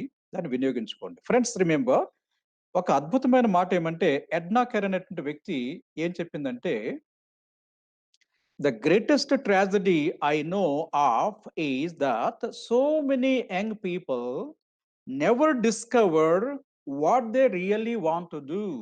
వాళ్ళ జీవితంలో ఏం చేయాలనుకుంటున్నారో, సాధించాలనుకుంటున్నారో చాలా మందికి తెలియదు. ఇదే చాలా దురదృష్టకరమైన విషయము. ఎందుకు? I think no one else is so much to be pitied as the person who gets nothing at all out of his work but his pay. అంటే పని చేసేవాడు కేవలం జీతమే తెచ్చుకోగలిగితే, జీతంతోనే ఆనందం పొందుతుంటే, అంతకన్నా దురదృష్ట జీవి ఇంక ఉండడు. అదృష్టవంతుడెవడంటే, తాను కోరుకున్నటువంటి లక్ష్యాన్ని ఎవడైతే సాధిస్తాడో, అటువంటి లక్ష్య సాధన చేసిన వాడే నిజమైనటువంటి విజేత అని చెప్పాడు. సో, ఇది చాలా ముఖ్యమైన విషయం. ఈ ముఖ్యమైన విషయాన్ని చాలా మంది తెలుసుకోక, వాళ్ళ జీవితమంతా కూడా పాడు చేసుకుంటుంటారన్నమాట. ఫ్రెండ్స్ రిమెంబర్డ్ మరొక్క మాటేమంటే, థామస్ కార్లైల్. థామస్ కార్లైల్ అనేటువంటి ఒక వ్యక్తి ఒక మాట చెప్పాడు. Blessed is the man who has found his work, let him ask no other blessedness. అంటే ఒక వరాన్ని పొందిన మనిషి లేక ఆశీర్వచనం అంటాము దాన్ని. బ్లెస్డ్ అంటే ఆహ్, ఒక గొప్ప అదృష్టాన్ని పొందిన వ్యక్తి ఎవరంటే, ఏ వ్యక్తి అయితే తాను కోరుకున్న ఉద్యోగాన్ని, పనిని, వ్యాపారాన్ని చేస్తాడో అదే నిజమైన అదృష్టవంతుడు. అతనికి వేరే అదృష్టాలతో పని లేదు అని చెప్పాడు థామస్ కార్లైల్. మరి కోరుకున్న వ్యక్తిని అంటే కోరుకున్నటువంటి ఉద్యోగాన్ని పొందడం అనేటువంటిది ఎంత ముఖ్యమో మనం తెలుసుకోవాల్సి ఉంటుంది. కోరుకున్న ఉద్యోగాన్ని, పనిని, వ్యాపారాన్ని పొందడం అనేది చాలా చాలా ముఖ్యమైన విషయం. దాని గురించి మనం చాలా లోతుగా ఆలోచించాలి. ఫ్రెండ్స్, ఈ సందర్భంగా నా జీవితం గురించి, నా జీవితంలో ఉన్నత ఉద్యోగం సంపాదించడానికి నేను చేసినటువంటి ప్రయత్నం గురించి మీ ముందు నేను చెప్తాను. నేను సివిల్ సర్వీసెస్‌లో గ్రూప్ ఏ సర్వీసెస్ ఆహ్, డిఫెన్స్‌లో చాలా చక్కని ఉద్యోగం. ఎందుకంటే ప్రారంభం దగ్గర నుంచి కూడా అద్భుతమైనటువంటి క్వార్టర్ ఇస్తారు. కావాల్సినటువంటి వస్తువులన్నీ కూడా సబ్సిడీకి మనకు స్టోర్‌లో దొరుకుతాయి. ఇక డిఫెన్స్ అనగానే మీకున్న సౌకర్యాలు అన్నిన్ని కావు. అటువంటి గొప్ప ఉద్యోగం నాకొచ్చింది. కానీ ఆ ఉద్యోగంలో నాకు అనిపించినటువంటిదేమంటే, అన్ని సౌకర్యాలు ఉద్యోగంలో ఉన్నాయి కానీ, నా హృదయాన్ని సంతృప్తి పరిచేటువంటి వర్క్ సాటిస్ఫాక్షన్ అనేది నాకు దొరకట్లే. అందువల్ల నేను ఆలోచించి ఏం చేశానంటే, ఆ ఉద్యోగం కన్నా కొంత దిగువ స్థాయిలో ఉన్నటువంటి గ్రూప్ 1 సర్వీస్‌లో నేను కమర్షియల్ టాక్స్ ఆఫీసర్‌గా నాకు ఉద్యోగం అవకాశం వచ్చినప్పుడు దానికి నేను దాన్ని నేను స్వీకరించాను. అంటే చాలా ఉన్నత స్థాయిలో ఉన్నటువంటి ఈ స్ గా కేంద్ర ఉద్యోగాన్ని వదిలేసి, దానికి కాస్త తక్కువగా ఉండేటువంటి రాష్ట్ర స్థాయిలో ఉన్నటువంటి ఉద్యోగానికి నేను వచ్చాను. కానీ ఈ చిన్న ఉద్యోగం అయినప్పుడు కూడా it has given me so much satisfaction. ఎందుకంటే నేను చేసే ప్రతి పనిని కూడా ఆ పని వల్ల వచ్చే ఫలితాన్ని చూడటానికి నాకు అవకాశం ఏర్పడ్డది కాబట్టి 29 సంవత్సరాల పైన ఈ రాష్ట్ర స్థాయిలో కమర్షియల్ టాక్స్ ఆఫీసర్ నుంచి అడిషనల్ కమిషనర్ కమర్షియల్ టాక్సెస్ అంటే అదే ఉన్నత స్థాయి. ఆ స్థాయి వరకు నేను వచ్చాను. వచ్చిన ప్రతి క్షణం కూడా నేను ఆనందం పొందుతూ ఉన్నాను.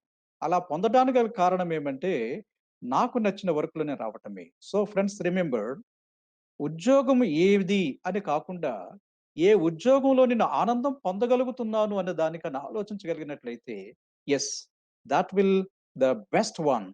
అటువంటి ఆ గొప్ప ఉద్యోగాన్ని మనం పొందడం చాలా ముఖ్యమైన విషయం. సో మిత్రులారా, మరొక ప్రధానమైనటువంటి రంగం ఏమంటే, చదువైన తరువాత, ఉద్యోగాన్ని సంపాదించుకున్న తర్వాత, జీవితాన్ని పండించుకోవడానికి ఒక తోడు నీడని మనం వెతుక్కోవాలి. అది పెళ్లి ద్వారా మనకి వచ్చేటువంటి ఒక గొప్ప వరం. మరి ఇదే అంశంలో నేను ఒక వేసుకున్నటువంటి ప్రశ్న ఏమంటే, whom should I invite as my partner in life? నా జీవితానికి భాగస్వామిగా ఎవరిని నేను ఆహ్వానించాలి? ఇదే మాటని డేల్ కార్నెగీ గారు ఏం చెప్పారంటే, whom are you going to select to the father or mother of your children? నీ పిల్లలకు తల్లిగా, తండ్రిగా ఎవరిని నువ్వు ఎన్నుకోవాలనుకుంటున్నావు అని ఆయన ప్రశ్న వేసుకోమని చెప్పాడు. Friends, this is very, very crucial. ఎందుకు క్రూషియల్ అంటున్నామంటే, ఉద్యోగం అనేటువంటిది 35 సంవత్సరాల వరకే ఉంటుంది. కానీ వివాహం అనేటువంటిది జీవితాంతం ఉంటుంది. జీవితకాలంతో పాటుగా మీ సంతానాన్ని కూడా ప్రభావితం చేసేటువంటి శక్తి అనేటువంటిది మరి వివాహానికే ఉంటుంది. మీ జీవితంలో వచ్చేటువంటి వ్యక్తి మీ భావానికి తగినట్టుగా ఉన్నట్లయితే, ఆ జీవితం అనేటువంటిది ఒక స్వర్గసీమగా ఉండటానికి అవకాశం ఉంటుంది. సో ఫ్రెండ్స్, తెలుసుకోవాల్సిందేమంటే, మన జీవితం కూడా ఒక ఉన్నతమైన ఆహ్, దాంపత్య జీవితంతో ఉండాలని మనం కోరుకోవాలి. అలా కోరుకోవాలంటే, మనకు నాయకులుగా ఉన్నటువంటి వ్యక్తుల జీవితాలనే వాటిని మనం చూసుకోవాలి. ఫ్రెండ్స్, థింక్ అబౌట్, ఒక్క క్షణం ఆలోచించండి. ఈ ప్రపంచంలో చాలా అత్యున్నతమైనటువంటి జంట ఎవరు అని ఆలోచించండి. ఈ ప్రపంచంలో అత్యున్నత జంటలు చాలా ఉన్నాయి. కానీ అత్యద్భుతమైనటువంటి మరో ఒక్క గొప్ప జంట ఏమంటే, ఆ జంట మన దేశంలో ఉన్నారు వారు. ఉన్నారు వారు. ఇప్పుడు లేకపోవచ్చు, కానీ ఈ దేశంలో పుట్టారు. ఈ దేశానికి గొప్ప సందేశాన్నిచ్చారు. ఆ వ్యక్తుల గురించి నేను మీకుతో మనవి చేయదలుచుకున్నాను. ఒక ఉత్తమమైనటువంటి జంటగా ఎదగాలంటే ఏం కావాల్సుంటుంది? ఏం కావాల్సుంటుందంటే, ఇంటలెక్చువల్ కంపాటిబిలిటీ కావాలి. అంటే బౌద్ధికమైనటువంటి సయోధ్యత అన్నటువంటిది ఇరువురి మధ్య చాలా ముఖ్యం. రెండో అంశం ఏమంటే, ఎమోషనల్ కంపాటిబిలిటీ, ఉద్వేగమైనటువంటి సయోధ్యత కావాలి. ఉద్వేగాలనే వాటిలో సమత్వం కావాలి. ఇంకా చాలా ముఖ్యం ఏమంటే, విలువల మధ్య సయోధ్యత కావాలి. అంటే compatibility in values, value compatibility. ఈ 3 కూడా చాలా ప్రధానమైన అంశాలు. అంటే నాకో డిగ్రీ ఉంది, నీకో డిగ్రీ ఉంది అనేటువంటిది కాదు. కామన్ సెన్స్‌తో ఒకరినొకరికి అర్థం చేసుకోవటం అనేటువంటిది చాలా ముఖ్యమైన విషయం. రెండవది ఉద్వేగ ప్రజ్ఞ అంటే అర్థం ఏమంటే, భార్యలో ఒక తల్లిని, భర్తలో ఒక తండ్రిని చూసుకునేటువంటి మెంటల్ మెచ్యూరిటీ, మానసికమైనటువంటి పరిపక్వత చాలా ముఖ్యం.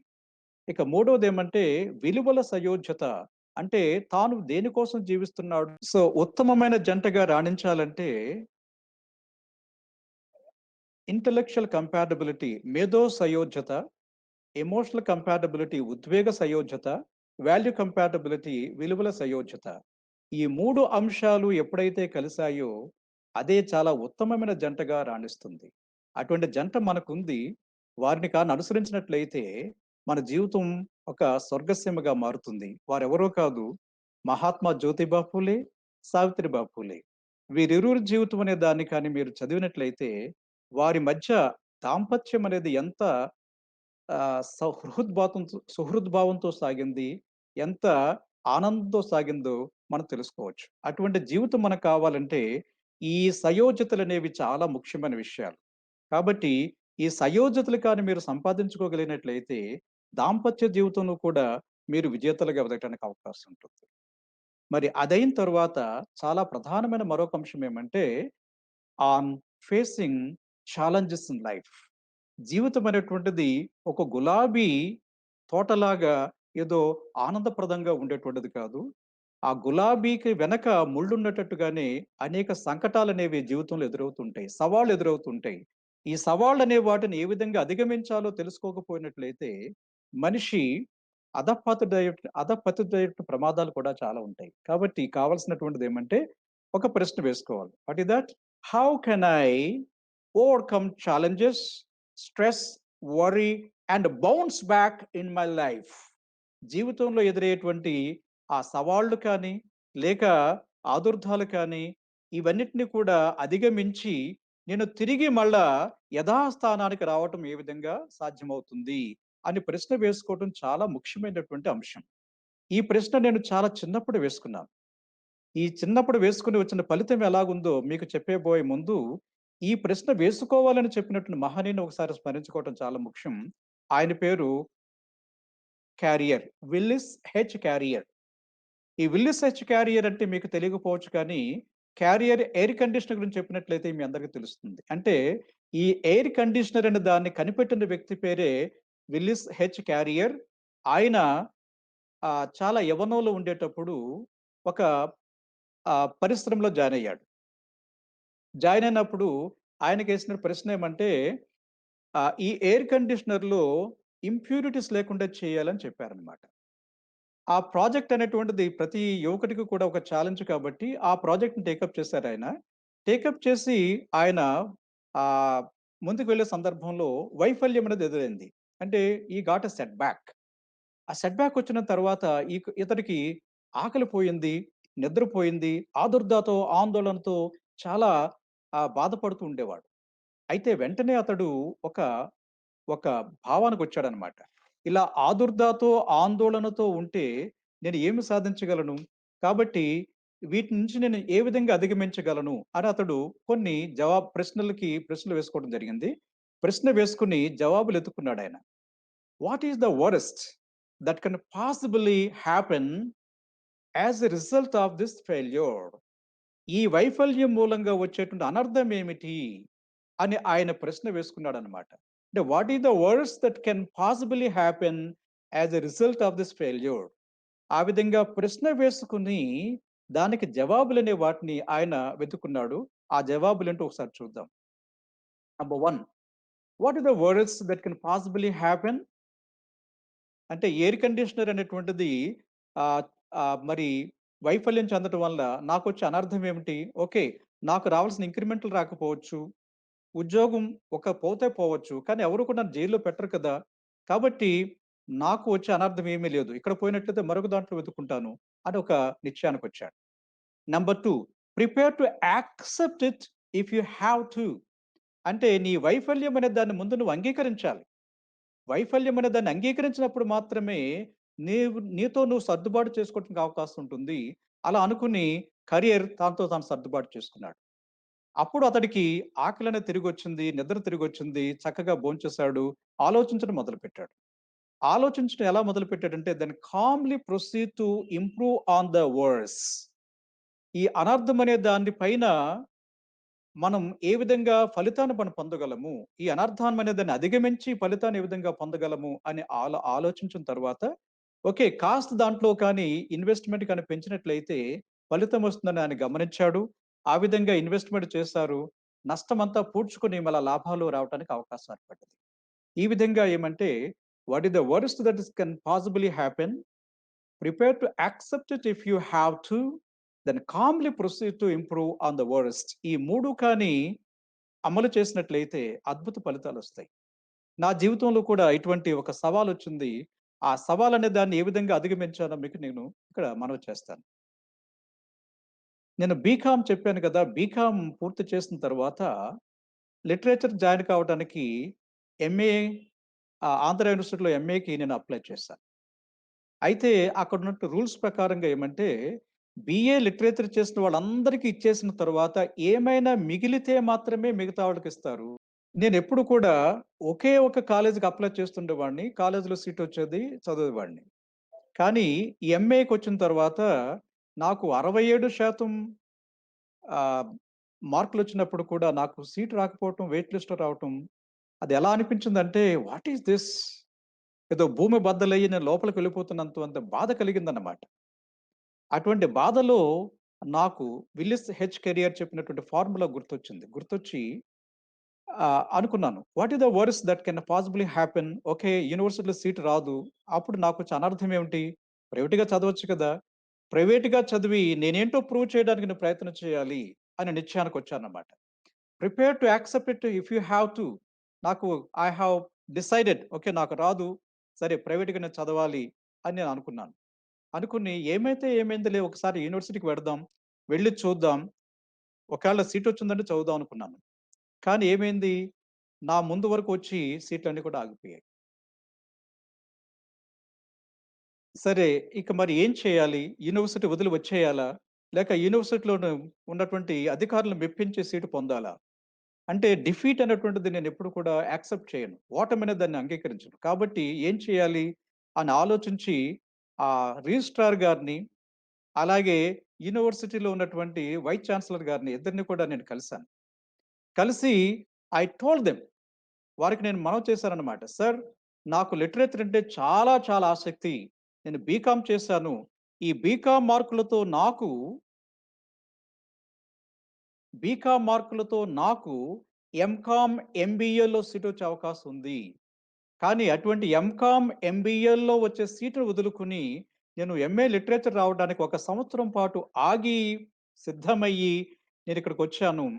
ఒకవేళ నాకు లిటరేచర్‌లో ఉన్న ప్రవేశాన్ని మీరు చూడాలనుకున్నట్లయితే, నన్ను పరీక్షించవచ్చు. మీ పరీక్ష కానీ నిలిచినట్లయితే నాకు సీట్ ఇవ్వండని అడిగానన్నమాట. అడిగితే సాధారణంగా విద్యార్థులు ఆ స్థాయికి అడగటం అనేది వాళ్ళకి చాలా వింతగా అనిపించిందేమో. సరే, నువ్వు చెప్పు సమాధానాలు, నేను ప్రశ్నలు వేస్తానని చెప్పారు. ఎందుకంటే అక్కడున్నటువంటి రిజిస్ట్రార్ గారు సాహిత్యంలో మహా దిట్ట. కాబట్టి ఆయనకి నాతో ఆడుకోవాలనేటువంటి ఒక కోరిక కలిగి ఆయన చక్కని ప్రశ్నలు వేయటం మొదలుపెట్టారు. ఆయన ప్రశ్న వేస్తున్నాడు.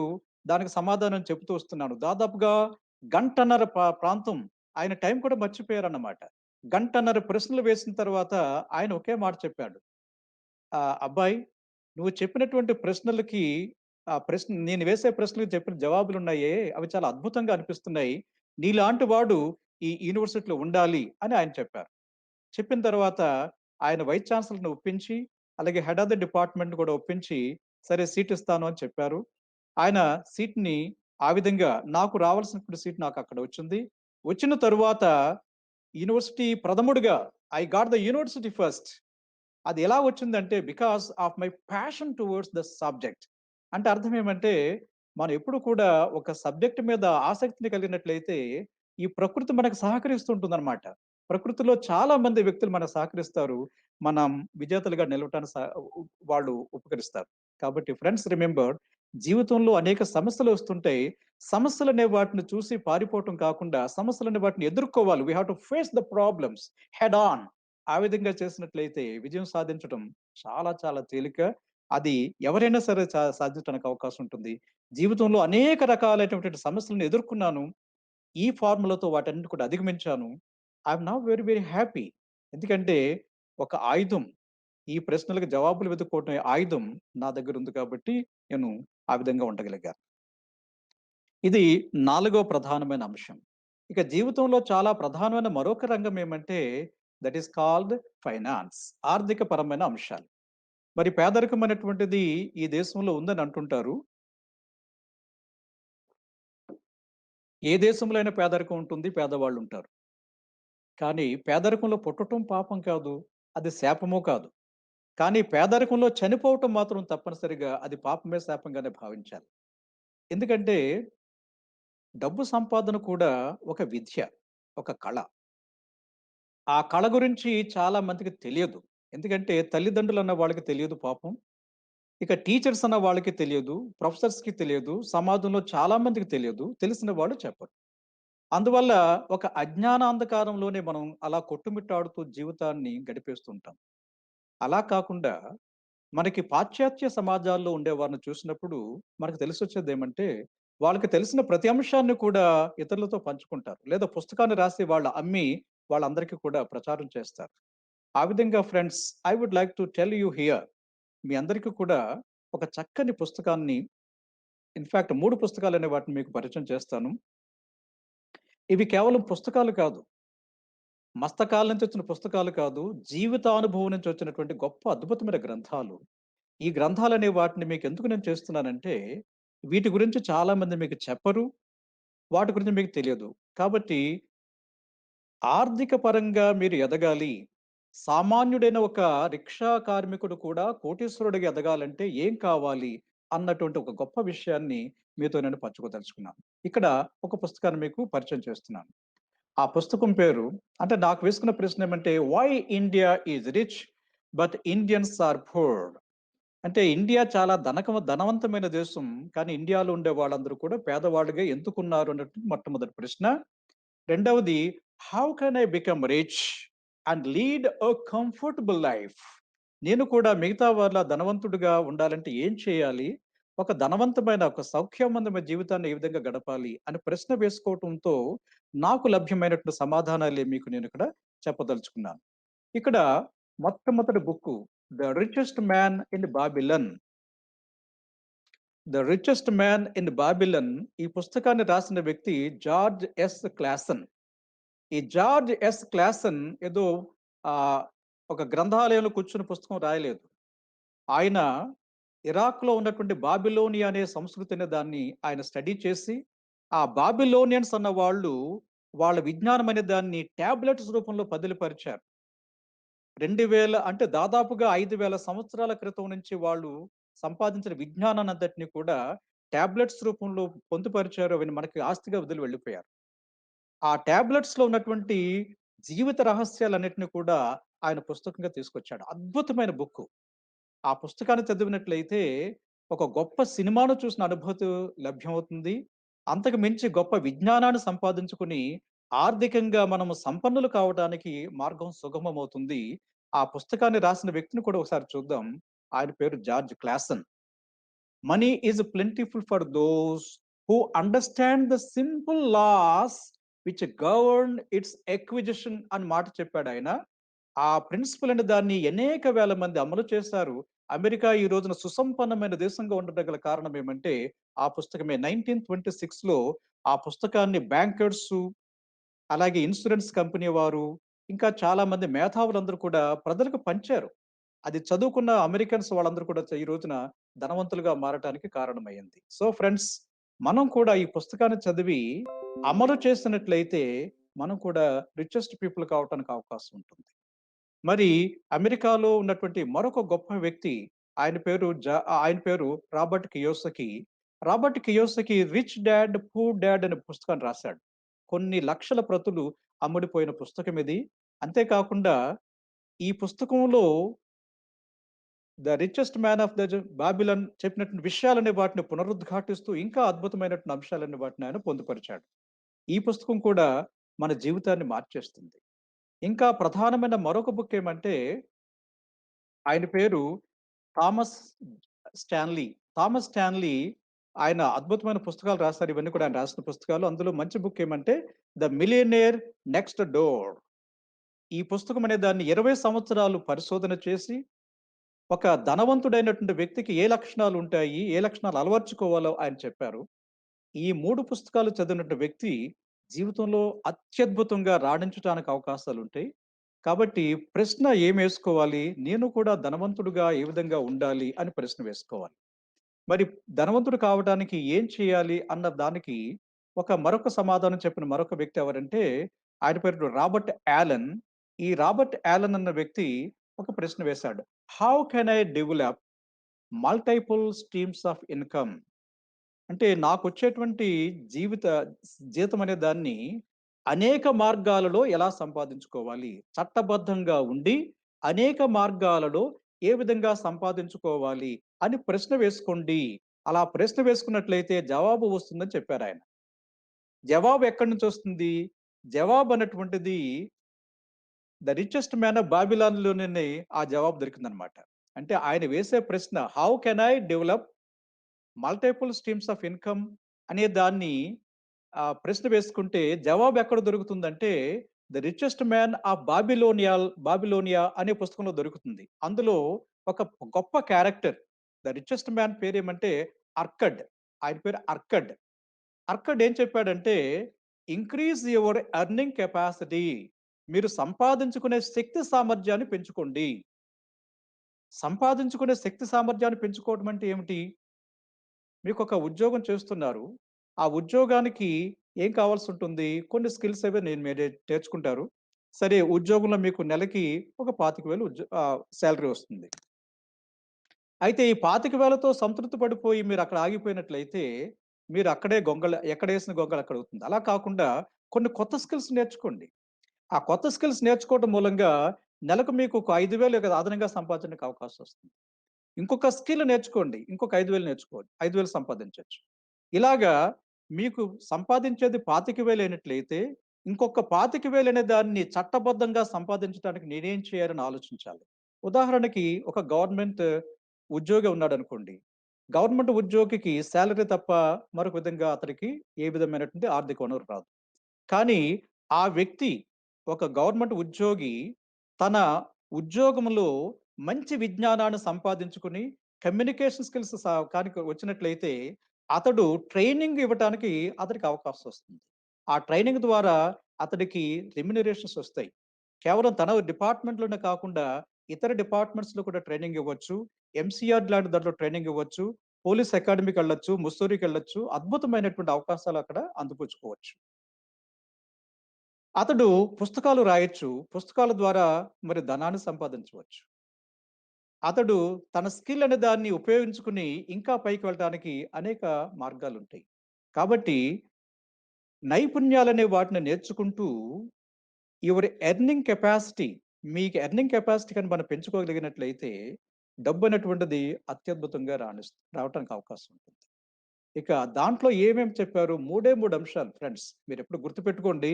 3 అంశాలు ధనవంతుడు కావటానికి తోడ్పడతాయి. నంబర్ 1 ఏమంటే, మనం సంపాదించే సంపాదనలో 10-30% అనే దాన్ని పొదుపు చేయాలి. మొట్టమొదటిది పొదుపు. రెండవది మదుపు. అంటే సంపాదించిన దాన్ని మనము పెట్టుబడిగా పెట్టాలి. పెట్టుబడిగా ఎక్కడ పెట్టాలి అంటే, మ్యూచువల్ ఫండ్స్‌లో పెట్టొచ్చు, షేర్లలో పెట్టొచ్చు, గోల్డ్‌లో పెట్టొచ్చు, పొలాల్లో పెట్టొచ్చు, లేక ఇళ్లల్లో పెట్టొచ్చు. ఈ విధంగా పెట్టడం మూలంగా కాంపౌండింగ్ అనేటువంటిది బాగా పెరగటం మూలంగా వితిన్ ఎ స్పాన్ ఆఫ్ 30, 35 ఇయర్స్‌లో ఒక కోటీశ్వరుడు కావటానికి అవకాశాలున్నాయి. నాకు తెలిసినటువంటి చాలా మంది మిత్రులు ఆ విధమైనటువంటి ఆ పద్ధతిలో కోటీశ్వరులయ్యారు.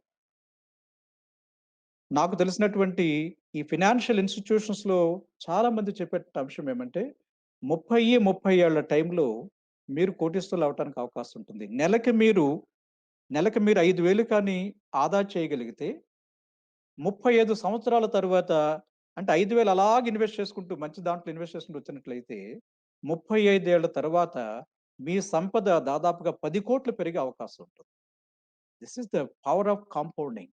ఇది మనం తెలుసుకోగలిగినట్లయితే యెస్. ఏ మనిషి కూడా శిరస్సు అనేది వంచుకోకుండా శిరస్సు ఎత్తుకొని జీవించటానికి అవకాశం ఏర్పడుతుంది. మనము చట్టబద్ధంగా ఉంటూనే చట్టానికి మనం చుట్టంగా ఉంటూ టాక్స్‌లు కడుతూ మనం కూడా సంపాదించుకునే అవకాశాలు ఏర్పడతాయి. కాబట్టి ఫ్రెండ్స్ తెలుసుకోండి. ఈ పుస్తకాలు చదవండి. ఈ వ్యక్తులు ఇచ్చేటువంటి విజ్ఞానాన్ని ఆస్వాదించండి. అమలు చేయండి. You also can become a very rich man. ఇక ప్రధానంగా కనిపించేటువంటి మరొక ఆరో అంశం గురించి మనం చూద్దాం. అది ఇంటర్ పర్సనల్ రిలేషన్స్. మానవ జీవితంలో చాలా ప్రధానమైన ఆరో అంశం ఏమంటే ఇంటర్ పర్సనల్ రిలేషన్స్. అంటే ప్రజా సంబంధాలు లేక మానవ సంబంధాలు. ఈ ప్రజా సంబంధాలు లేక మానవ సంబంధాలు ఎంత ప్రముఖమంటే ఇంట్లో భార్యాభర్తల దగ్గర నుంచి పిల్లలతో, కుటుంబ సభ్యులతో, తన చుట్టూ ఉండే వారితో, మనం పనిచేసేటువంటి వ్యవస్థల్లో మనతో పనిచేసే వారితో, పైవారితో, సమాజ సభ్యులతో, మేధావులతో, ఇంకా మిగతా వారితో అనునిత్యం కూడా మంచి సంబంధాలు కలిగినట్లయితే జీవితం అనేది ఆనందప్రదంగా ఉంటుంది. వాళ్ళ సంతోషాన్ని మనం పంచుకుంటాం. మన సంతోషాన్ని వారు పంచుకుంటారు. ఇది చాలా ముఖ్యమైన విషయం. కాబట్టి ఈ సందర్భంగా మనం నేను వేసుకున్న ప్రశ్న ఏమంటే, what is the length, breadth, depth of human relations on a scale of 1-10 in the society? అంటే సమాజంలో మానవ సంబంధాల ఆహ్, లోతు, మానవ సంబంధాల వెడల్పు, మానవ సంబంధాల ఎత్తు. అంటే ఈ 3 డైమెన్షన్స్‌లో మనం చూసినట్లయితే, మానవ సంబంధాల తీరు ఎలాగుంది అని మనం ప్రశ్నించుకునేటప్పుడు, అది అంత ఆరోగ్యంగా ఉన్నట్టుగా నాకు అనిపించట్లేదు. ఎందుకంటే, మనం కుల వ్యవస్థల్లో బతుకుతున్నాం. కుల వ్యవస్థల్లో బతికేటప్పుడు మానవ సంబంధాలు అంత సజావుగా ఉండవు. మానవ సంబంధాలు ఎలాగుంటాయి? డాక్టర్ బాబాసాహెబ్ అంబేద్కర్ మాటలో చెప్పాలంటే, సెగ్మెంటెడ్ సొసైటీ, స్ట్రాటిఫైడ్ సొసైటీలో మనిషికి కూడా అడ్డుగోడలొచ్చేస్తాయి. ఈ అడ్డుగోడలొచ్చిన మనుషుల మధ్య సత్సంబంధాలుండవు. కాబట్టి భారత సమాజం అనేటువంటి దాంట్లో సంస్కృతి ఎంత గొప్పదో, ఈ సమాజ జీవితంలో అడ్డుగోడల మూలంగా వారి మధ్య సయోధ్యత, సఖ్యత అనేది చాలా తక్కువగా ఉంటుంది.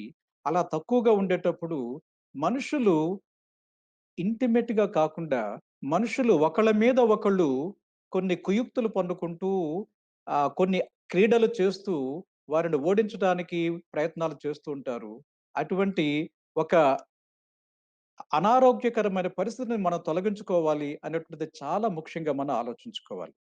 సమాజంలో అనారోగ్యకరమైన పరిస్థితులు ఉన్నాయని చెప్పడానికి దీన్ని ఎరిక్ బర్న్ అనేటువంటి ఆయన ఒక అత్యద్భుతమైనటువంటి థియరీ పట్టుకొచ్చారాయన. ఎరిక్ బర్న్ ఆయన సైకాలజిస్ట్. ఆయన ఏం చెప్పారంటే, గేమ్స్ పీపుల్ ప్లే అంటే మనుషులన్న వాళ్ళు తిని కూర్చోకుండా ఒకళ్ళ మీద ఒకళ్ళు ఆటలాడుతూ ఉంటారు. ఈ ఆటలేంటి క్రికెట్టో లేకపోతే టెన్నిసో కాదు. ఇవి మానసికమైనటువంటి గేమ్స్. Mental games. ఈ మెంటల్ గేమ్స్ ఆడటం మూలంగా వచ్చే అనర్థం ఏమిటి? వి ఆర్ లివింగ్ బియా లివింగ్ ఇన్ లిమిటేషన్స్. అంటే చాలా పరిమితులకు లోబడి మనం జీవిస్తున్నాము. ఆ పరిమితులకు లోబడి జీవించినట్టయితే జీవితం ఎంత అనర్థదాయకంగా ఉంటుందో ఆయన అద్భుతమైన బుక్ రాశారు. ఆ బుక్ పేరే 'గేమ్స్ పీపుల్ ప్లే'. ఈ గేమ్స్ ఎలాగుంటాయో మీకు మచ్చుకు 1, 2 మీకు చెప్తాను. మనకి 'మహాభారతం' అనేటువంటి గొప్ప గ్రంథం ఉంది. ఆ 'మహాభారతం' అనే గ్రంథంలో కొన్ని క్యారెక్టర్స్ ఉన్నాయి. ఆ క్యారెక్టర్స్‌లో చాలా ప్రధానమైన క్యారెక్టర్ ఏమంటే ద్రోణుడు. ద్రోణుడు అనే క్యారెక్టర్ ఉంది. ద్రోణుడు కురు పాండవుల ఇరువురికి కూడా ఒక గురువు.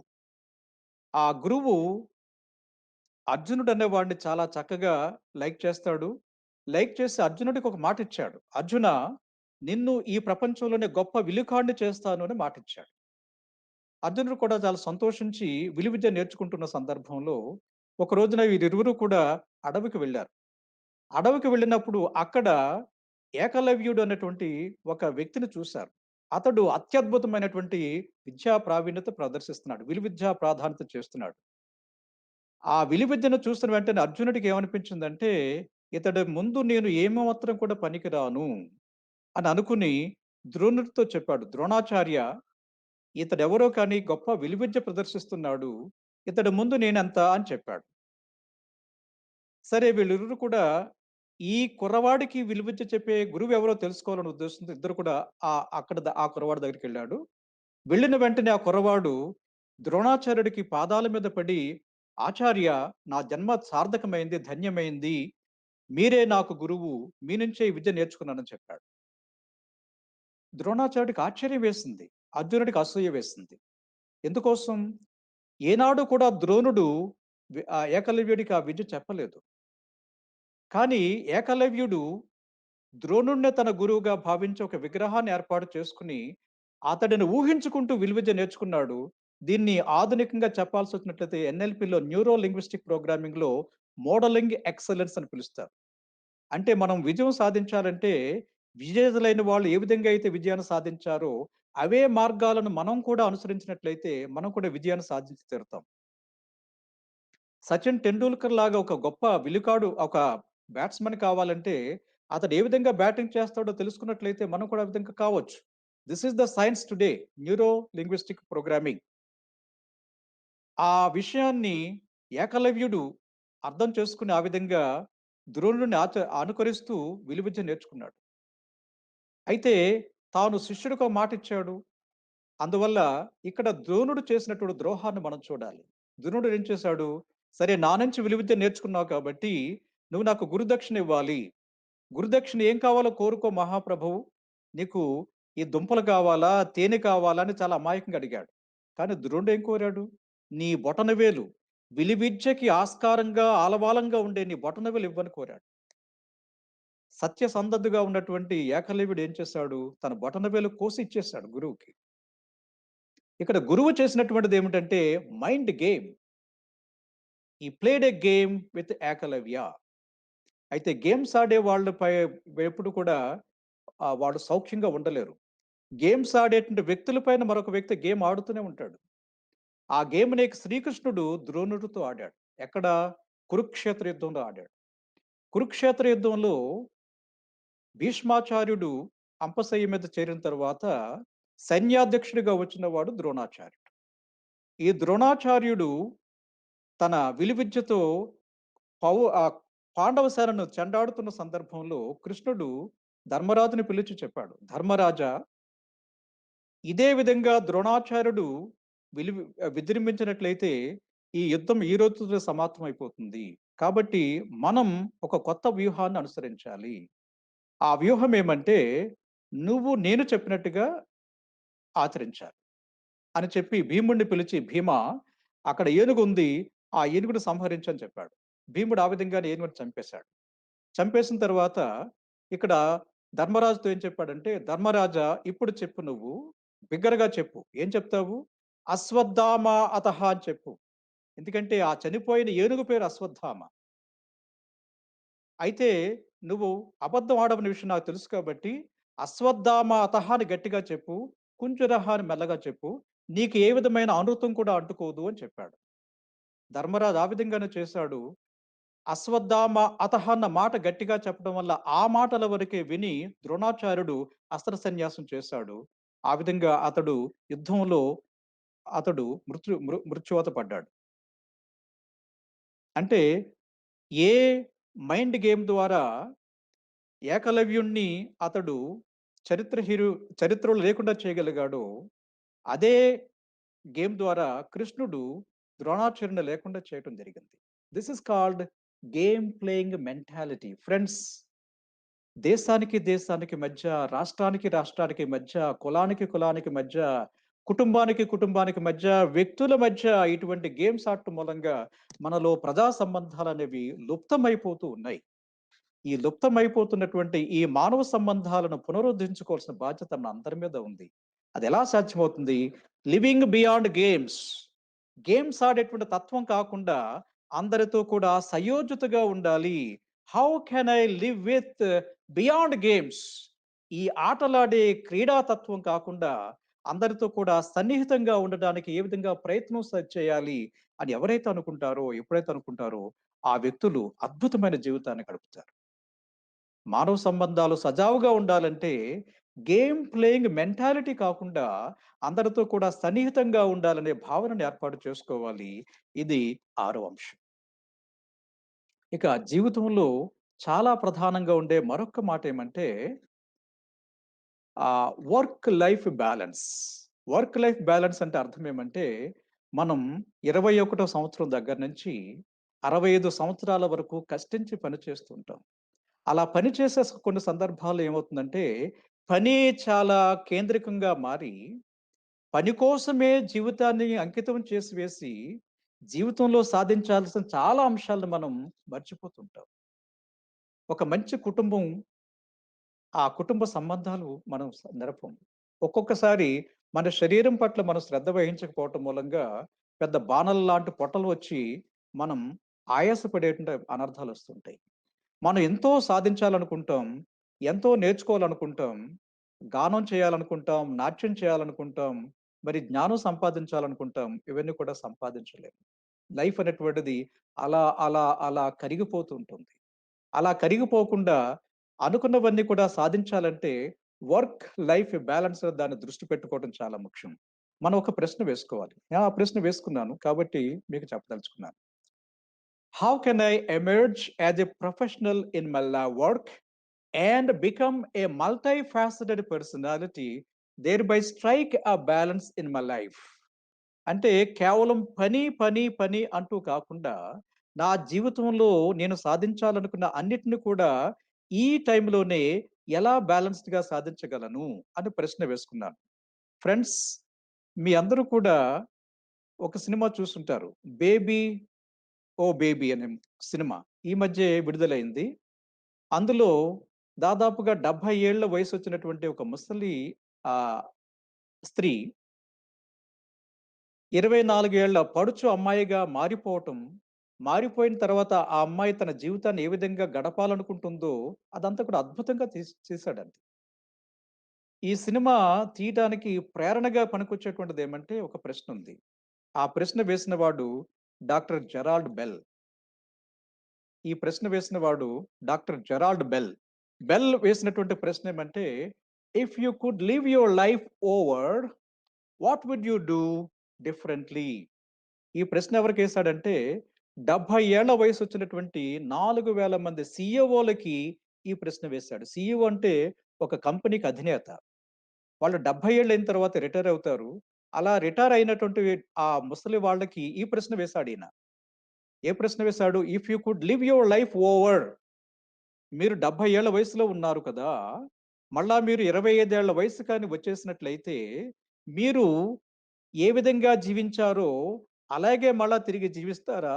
లేక మీ జీవన గమనం అనే దాన్ని మార్చుకుంటారా? అని ప్రశ్న వేశాడు. ఈ 4000 మంది సీఈఓలు చెప్పిన మాట ఏమంటే, మాకే తిరిగి మళ్ళా యవ్వనమొస్తే, మేమే మళ్ళా 25 యవ్వనవంతులుగా మారినట్లయితే, మా జీవితాన్ని చాలా మార్చుకుంటాము అని చెప్పారు. ఎందుకు అలా మార్చుకోవాలనుకుంటున్నారు? ఎక్కడ మార్చుకుంటారు? అని మరొక ప్రశ్న వేశాడు. అప్పుడు వారు చెప్పిన మాటేమంటే ఇదన్నమాట. ఏమిటి? జీవితం అనేటువంటిది 8 ప్రధాన అంగాలలో ఉంటుంది. జీవితం అనేది 8 ప్రధాన అంగాలలో ఉంటుంది. అందులో మొదటిది పర్సనల్ అంటే వైయక్తికమైనటువంటిది. రెండవది ప్రొఫెషనల్ అది వృత్తిపరమైనటువంటిది. 3 అంటే కుటుంబానికి సంబంధించింది. 4 ఆర్థిక పరంగా ఉండేది. 5 ఆరోగ్యపరంగా ఉండేది. 6 ఒక మంచి సంభాషణవేత్తగా, ఉపన్యాసక ఉపన్యాసవేత్తగా ఉండేటువంటిది. ఏడవది సామాజిక పరమైన జీవితం. ఎనిమిదవది మరి ప్రకృతికి సంబంధించి ప్రకృతిలో తాదాత్మ్యత చెందినటువంటిది జీవితం. ఈ 8 రకాల జీవితాలనేవి మనిషి జీవించాలి. కానీ మేమేం చేసాము 75 సంవత్సరాలు కూడా వృత్తిలో ఉండే పోటీకే అంకితమైపోయి ఏ విధంగా వాడిని అధిగమించాలి. ఈ పోటీతత్వం అనే దాంట్లోనే ఉండిపోయి ఒక ర్యాట్ రేస్‌లో ఉండిపోవటం మూలంగా మా శరీరాలు మా మాట వినటం లేదు. ఎందుకంటే మా శరీరాలు మా మాట వినకుండా రకరకాలుగా పెరిగిపోయాయి. అలాగే కుటుంబంలో పిల్లల పట్ల సయోజత లేదు. పిల్లల పట్ల మంచి సంబంధాలు లేవు. ఆర్థిక పరంగా ఎదిగాం బాగానే ఉంది కానీ, ఆ డబ్బంతా కూడా ఎలా వచ్చిందో, ఎలా పోతుందో మాకే తెలియదు. ఇక ఆరోగ్యం అంటారా? చాలా చాలా మరి డిసీజెస్ అనేవి మా శరీరంలోకి వచ్చి చేరాయి. సంభాషణ కళలు లేవు. మాకు పరిజ్ఞానం అయితే ఉంది కానీ ఎలా వ్యక్తం చేయాలో మాకు తెలియదు. సామాజిక పరమైనటువంటి కాంట్రిబ్యూషన్ మేము చేయలేకపోయాము. ప్రకృతిలో మేము కలిసి ఉండలేకపోయాము. మాకు తిరిగి యవ్వనమే వచ్చి 25 ఏళ్ల యువకులుగా కానీ మారినట్లయితే, ఈ 8 అంశాలలో కూడా మేము శ్రద్ధ వహించి మా జీవితంలో వర్క్ లైఫ్ బాలన్స్ అనేది సాధిస్తామని చెప్పారు. సో ఫ్రెండ్స్ ఒకటే మనం గుర్తుపెట్టుకోవాలి. ఏమంటే పెద్దవాళ్ళు, విజ్ఞులైన వారు వాళ్ళ వెనక చూపేదైతే ఉంటుందో, అది మనకు ముందు చూపుగా మనం వాడుకోవాలి. మీలో చాలామంది యువకులుంటారు. ఉద్యోగంలో ఇప్పుడిప్పుడే చేరిన వాళ్ళు కూడా ఉంటారు. కానీ ఆలోచించండి. ఉద్యోగమే పరమావధి కాదు. డబ్బు సంపాదనే పరమావధి కాదు. వ్యాపారమే పరమావధి కాదు. జీవితంలో ఈ 8 కూడా చాలా చాలా ముఖ్యమైన అంశాలు. వీటిని దృష్టిలో పెట్టుకొని ప్రతిరోజు కూడా ఈ 8 కూడా మనము వాటిని స్పృశిస్తూ అందులో ఒక ప్రగతిని సాధిస్తూ ముందుకు వెళ్ళాలి. అది చాలా ముఖ్యమైనగా మనం భావించాలి. ఇక జీవితంలో మనం తెలుసుకోవాల్సినటువంటి ప్రధాన మరొక అంశం ఏమంటే, అది లాస్ట్ అంశం కూడా. అది పర్పస్ ఇన్ లైఫ్. అంటే what is the purpose of life? మనిషిగా మనం పుట్టాము. జంతువులు పుట్టాయి. జంతువులు పెరుగుతున్నాయి. జంతువులు చనిపోతున్నాయి. మనం పెరుగుతున్నాం. మనం చనిపోతాము. కానీ వాటికి మనకి లేనటువంటి వాటికి లేకుండా మనకుండేటువంటి సౌలభ్యం ఏమంటే, జీవితానికి ఒక అర్థాన్ని వెతుక్కోవటం. పర్పస్ ఒక ఉద్దేశాన్ని చూసుకోవటం. ఇది చాలా ముఖ్యం. దీనికి ఒక ప్రశ్న వేసుకోవాలి మనమంతా కూడా. ఏంటది? How can I add meaning to my life? నా జీవితానికి ఒక అర్థాన్ని, పరమార్థాన్ని ఏ విధంగా సంపాదించుకోవాలి?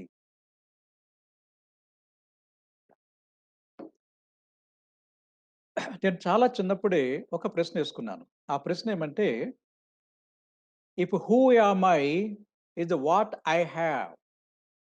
If who am I is what I have and what I have is lost, then who am I?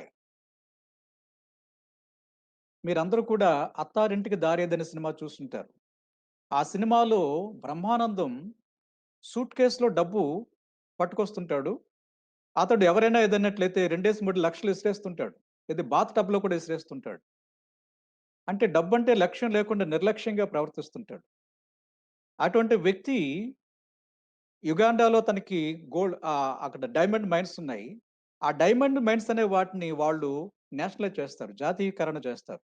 అలా చేసిన తర్వాత ఈ వ్యక్తి ఎలా మిగిలిపోతాడు? మళ్ళా ఒక ఉద్యోగిగా మళ్ళా తిరిగిక్కడ ఇండియాలో చేరుకోవాల్సొస్తుంది. ఉండిపోవాల్సొస్తుంది. అంటే కోట్లున్నాయని ఉలికిపడేవాడు కోట్లు పోయిన తర్వాత ఎక్కడుంటాడు? నాకు గొప్ప పదవుందని విర్రవీగేవాడు పదవి పోయిన తర్వాత ఎక్కడుంటాడు? ఒక గొప్ప ఉద్యోగిని అనుకున్న వాడు ఉద్యోగం విరమణ చేసిన తర్వాత ఎక్కడుంటాడు? ఆ తర్వాత అతన్ని ఎలా గుర్తుపెట్టుకుంటారు? So friends remember always if who am I is what I have and what I have is lost then who am I? మనకంటూ ఒక వ్యక్తిత్వం కావాలి. ఆ వ్యక్తిత్వం అనేటువంటిది మనం కూర్చున్న కుర్చీ బట్టో, మనం ఉండే ఇంటిని బట్టో, మనకుండే కోట్లను బట్టో, లేకపోతే కోట్లను బట్టో, లేక మనకుండేటువంటి ఈ సామాజికమైనటువంటి సంబంధాలు బట్టో కాదు. మనకుండే వ్యక్తిత్వాన్ని బట్టి వస్తుంది. అబ్దుల్ కలాంకి ఎలా వచ్చింది? వ్యక్తిత్వాన్ని బట్టి వచ్చింది. మహాత్మా జ్యోతిబా ఫులేకి, అంబేద్కర్ గారికి, గౌతమ బుద్ధుడికి, మదర్ తెరీసాకి వీళ్ళందరికీ కూడా వ్యక్తిత్వాల వల్లనే మనం వాళ్ళని గౌరవిస్తున్నాం. ఫ్రెండ్స్ రిమెంబర్ వాళ్ళకుండే డబ్బును బట్టి కాదు, వాళ్ళకుండే పదవులను బట్టి కాదు, వాళ్ళకుండే వ్యక్తిత్వాన్ని బట్టే మనం గుర్తిస్తున్నాము. అటువంటి వ్యక్తిత్వం అనేది సంతరించుకోవాలంటే we have to search for a meaning. మన జీవితానికి అర్థం ఏమిటో దాన్ని వెతుక్కుంటూ మనం వెళ్ళవలసిన అవసరం చాలా ఉంది. అది చాలా ముఖ్యమైనది కూడా. So friends I would like to share here a great personality. His name is called Viktor Frankl.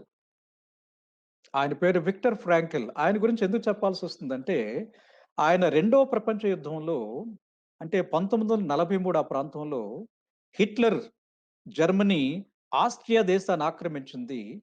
ఆయన ఆస్ట్రియాలో పుట్టాడు. ఆస్ట్రియాలో పెరిగాడు. సైకియాట్రిస్ట్, గొప్ప సైకియాట్రిస్ట్.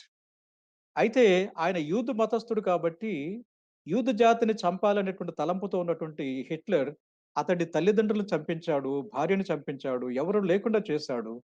అతన్ని కాన్సంట్రేషన్ క్యాంపులకు తీసుకెళ్ళి గొడ్డు చాకిరీ చేయించాడు. అలా చేస్తూ పగలంతా గొడ్డు చాకిరీ చేయాలి. రాత్రొచ్చేసరికి సరైన ఆహారం ఉండదు, దుస్తులుండవు. పైగా జర్మన్ సైనికులొచ్చి వాళ్ళని హింసిస్తూ ఉంటారు.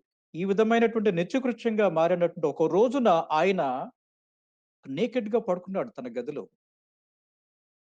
ఆలోచిస్తున్నాడు. ఏంటి జీవితం? నాకన్నా జంతువుల జీవితం చాలా ఆనందంగా ఉంది. మరి నేను, జంతువులు ఒకళ్ళమేనా? కాదే. జంతువు కన్నా చాలా భిన్నంగా నేనున్నాను. నా శరీరం అనేటువంటిది నేనా? లేక నా శరీరం కన్నా చాలా భిన్నమైన వాడినా? అని గొప్ప ప్రశ్న వేసుకున్నాడు. ఆ ప్రశ్నేమంటే, am I the body or beyond the body? శరీరము నేను ఒకటేనా? లేక శరీరం కన్నా చాలా భిన్నంగా నేను ఉండగలనా? అని ప్రశ్న వేసుకున్నాడు. ఆ మర్నాడు జర్మన్ సైనికులొచ్చారు. ఇతన్ని కొడుతున్నారు. కానీ శరీరానికి దెబ్బలు తగులుతున్నాయి కానీ, ఇతడిలో ఏమాత్రం చలనం లేదు. అలా నిశ్చలంగా ఉండగలిగాడు. వాళ్ళు ఆశ్చర్యపోయారు. జర్మన్ సైనికులు కొట్టేది మా కొట్టుడు అలా కూడా ఇలా ఉండదు. రెండవ రోజొచ్చారు ఇంకా గట్టిగా కొట్టారు. కానీ చలనం లేదు. మూడో రోజొచ్చారు కొట్టారు. చలనం లేదు. అరే! ఈ మనిషిని కొట్టినా ఒకటే, గోడను కొట్టినా ఒకటే అని అక్కడి నుంచి కొట్టడం మానేశారు. ఆయన ఒక అద్భుతమైన మాట చెప్పారు. అది మనందరం కూడా ఆలోచించుకోవాలి. ఈ ప్రశ్నకి జవాబనేది వెతుక్కోవాలి. ఆయన ఒక పుస్తకాన్ని రాసి, ఆ పుస్తకం పేరేమంటే 'man's search for meaning'. Man's search for meaning అంటే అర్థం ఏమంటే, మనిషి తాను ఎందుకు పుట్టాడో ఆహ్, ఆ అర్థాన్ని తెలుసుకోవడానికి ప్రయత్నం చేయడం. It's called man's search for meaning. కొన్ని లక్షల ప్రతులు అమ్ముడుపోయినటువంటి పుస్తకం అది. ఆ పుస్తకంలో ఆయన ఒక ప్రశ్న వేసుకోమని చెప్పారు. ఆ ప్రశ్న ఏమంటే, "as the struggle for existence is subsided, as the struggle for existence is subsided, the question that remains is survival for what?" అంటే సర్వైవల్ ఫర్ ఫిట్టెస్ట్ అంటుంటాం. కానీ ఈ రోజున సంక్షేమ ప్రభుత్వాలొచ్చిన తర్వాత మనకున్నటువంటి సంపద మూలంగా ఆకలి చావులు చాలా వరకు తగ్గిపోయాయి. కాబట్టి ఆకలితో చనిపోతున్నాడని ఎవడన్నా అన్నట్లయితే పక్కవాడు వెమ్మటిగా స్పందిస్తున్నాడు. ఈ కరోనా కాలంలో మనం చూసాం. కరోనా ఎంత భయంకరంగా ఉంటుందో, అంత భయంకరంగా ఉన్నప్పటికీ కూడా ఈ వలస కూలీలు రోడ్ల మీద పోతుంటే వాళ్ళ ఆకలి తీర్చడానికి కరోనాను కూడా లెక్క చేయకుండా ఎంతమంది ముందుకొచ్చి సేవ చేశారో అది చాలా అత్యద్భుతమైన అంశం అన్నమాట. కాబట్టి the struggle for existence has subsided. The question that remains is survival for what? Ever more people have the means to live but no meaning to live for. చాలా మందికి ఈ రోజున తినటానికి తిండి ఉంది, కట్టుకోవడానికి వస్త్రాలున్నాయి, ఉండడానికి గూడు కూడా ఉంది. కానీ ఇన్ని ఉన్నప్పటికీ కూడా వాళ్ళలో there is no meaning to live for. చాలా మందిలో ఎందుకు బతుకుతున్నారో వాళ్ళకి తెలియదు అని చెప్పారు. This a very, very important question. Friends, ఎందుకు బతుకుతున్నామో, ఎందుకు బతకాలో, ప్రయోజనం ఏమిటో, ఈ జీవితానికి పరమార్థం ఏమిటో తెలుసుకోవటం చాలా ముఖ్యమైన విషయం. ఇక్కడ మనందరికీ తెలిసినటువంటి వ్యక్తి అల్ఫ్రెడ్ నొబెల్. అల్ఫ్రెడ్ నొబెల్ గురించి తెలియని వాడు ఉండడు. ఎందుకంటే నోబెల్ ప్రైజ్ అని మనం అంటుంటాం. ఏ దేశానికి నోబెల్ ప్రైజ్ వచ్చినా, ఆ దేశానికి, ఆ వ్యక్తికి చాలా గొప్ప ఖ్యాతి ప్రఖ్యాతులొస్తాయి. మరి ఆ వ్యక్తి ఆ ప్రైజ్ ప్రారంభించడానికి కారణం ఏమిటి? ఆయన డైనమైట్ అనే దాన్ని ప్రారంభించాడు. డైనమైట్ అనే దాని ద్వారా లక్షల కోట్లు సంపాదించాడు. ఒకరోజు ఏమైందంటే ఆయన పేపర్ చదువుతున్నాడు. ఆ పేపర్‌లో ఒక వార్త చూసాడు. చూసి అవాక్కయిపోయాడు. ఏంటి ఆ వార్త అంటే, తానే చనిపోయినట్టుగా వార్తొచ్చింది. తానింకా బ్రతికే ఉన్నాడు. కానీ చనిపోయినట్టుగా వార్తొచ్చింది. అతడు చాలా ఫ్యూరియస్, చాలా కోపమొచ్చేసింది. But he became very curious to know what people are thinking about him. తాను చనిపోయిన తర్వాత ప్రజలు ఏ విధంగా ఆలోచిస్తారో, ఏ విధంగా అతను గుర్తుపెట్టుకుంటారో అక్కడ ఆయన చూసాడు. ఏముంది? 'The dynamite king died.' అందులో ఏం రాస్తారంటే, 'the dynamite king died.' It's okay. Is the dynamite king is the merchant of death.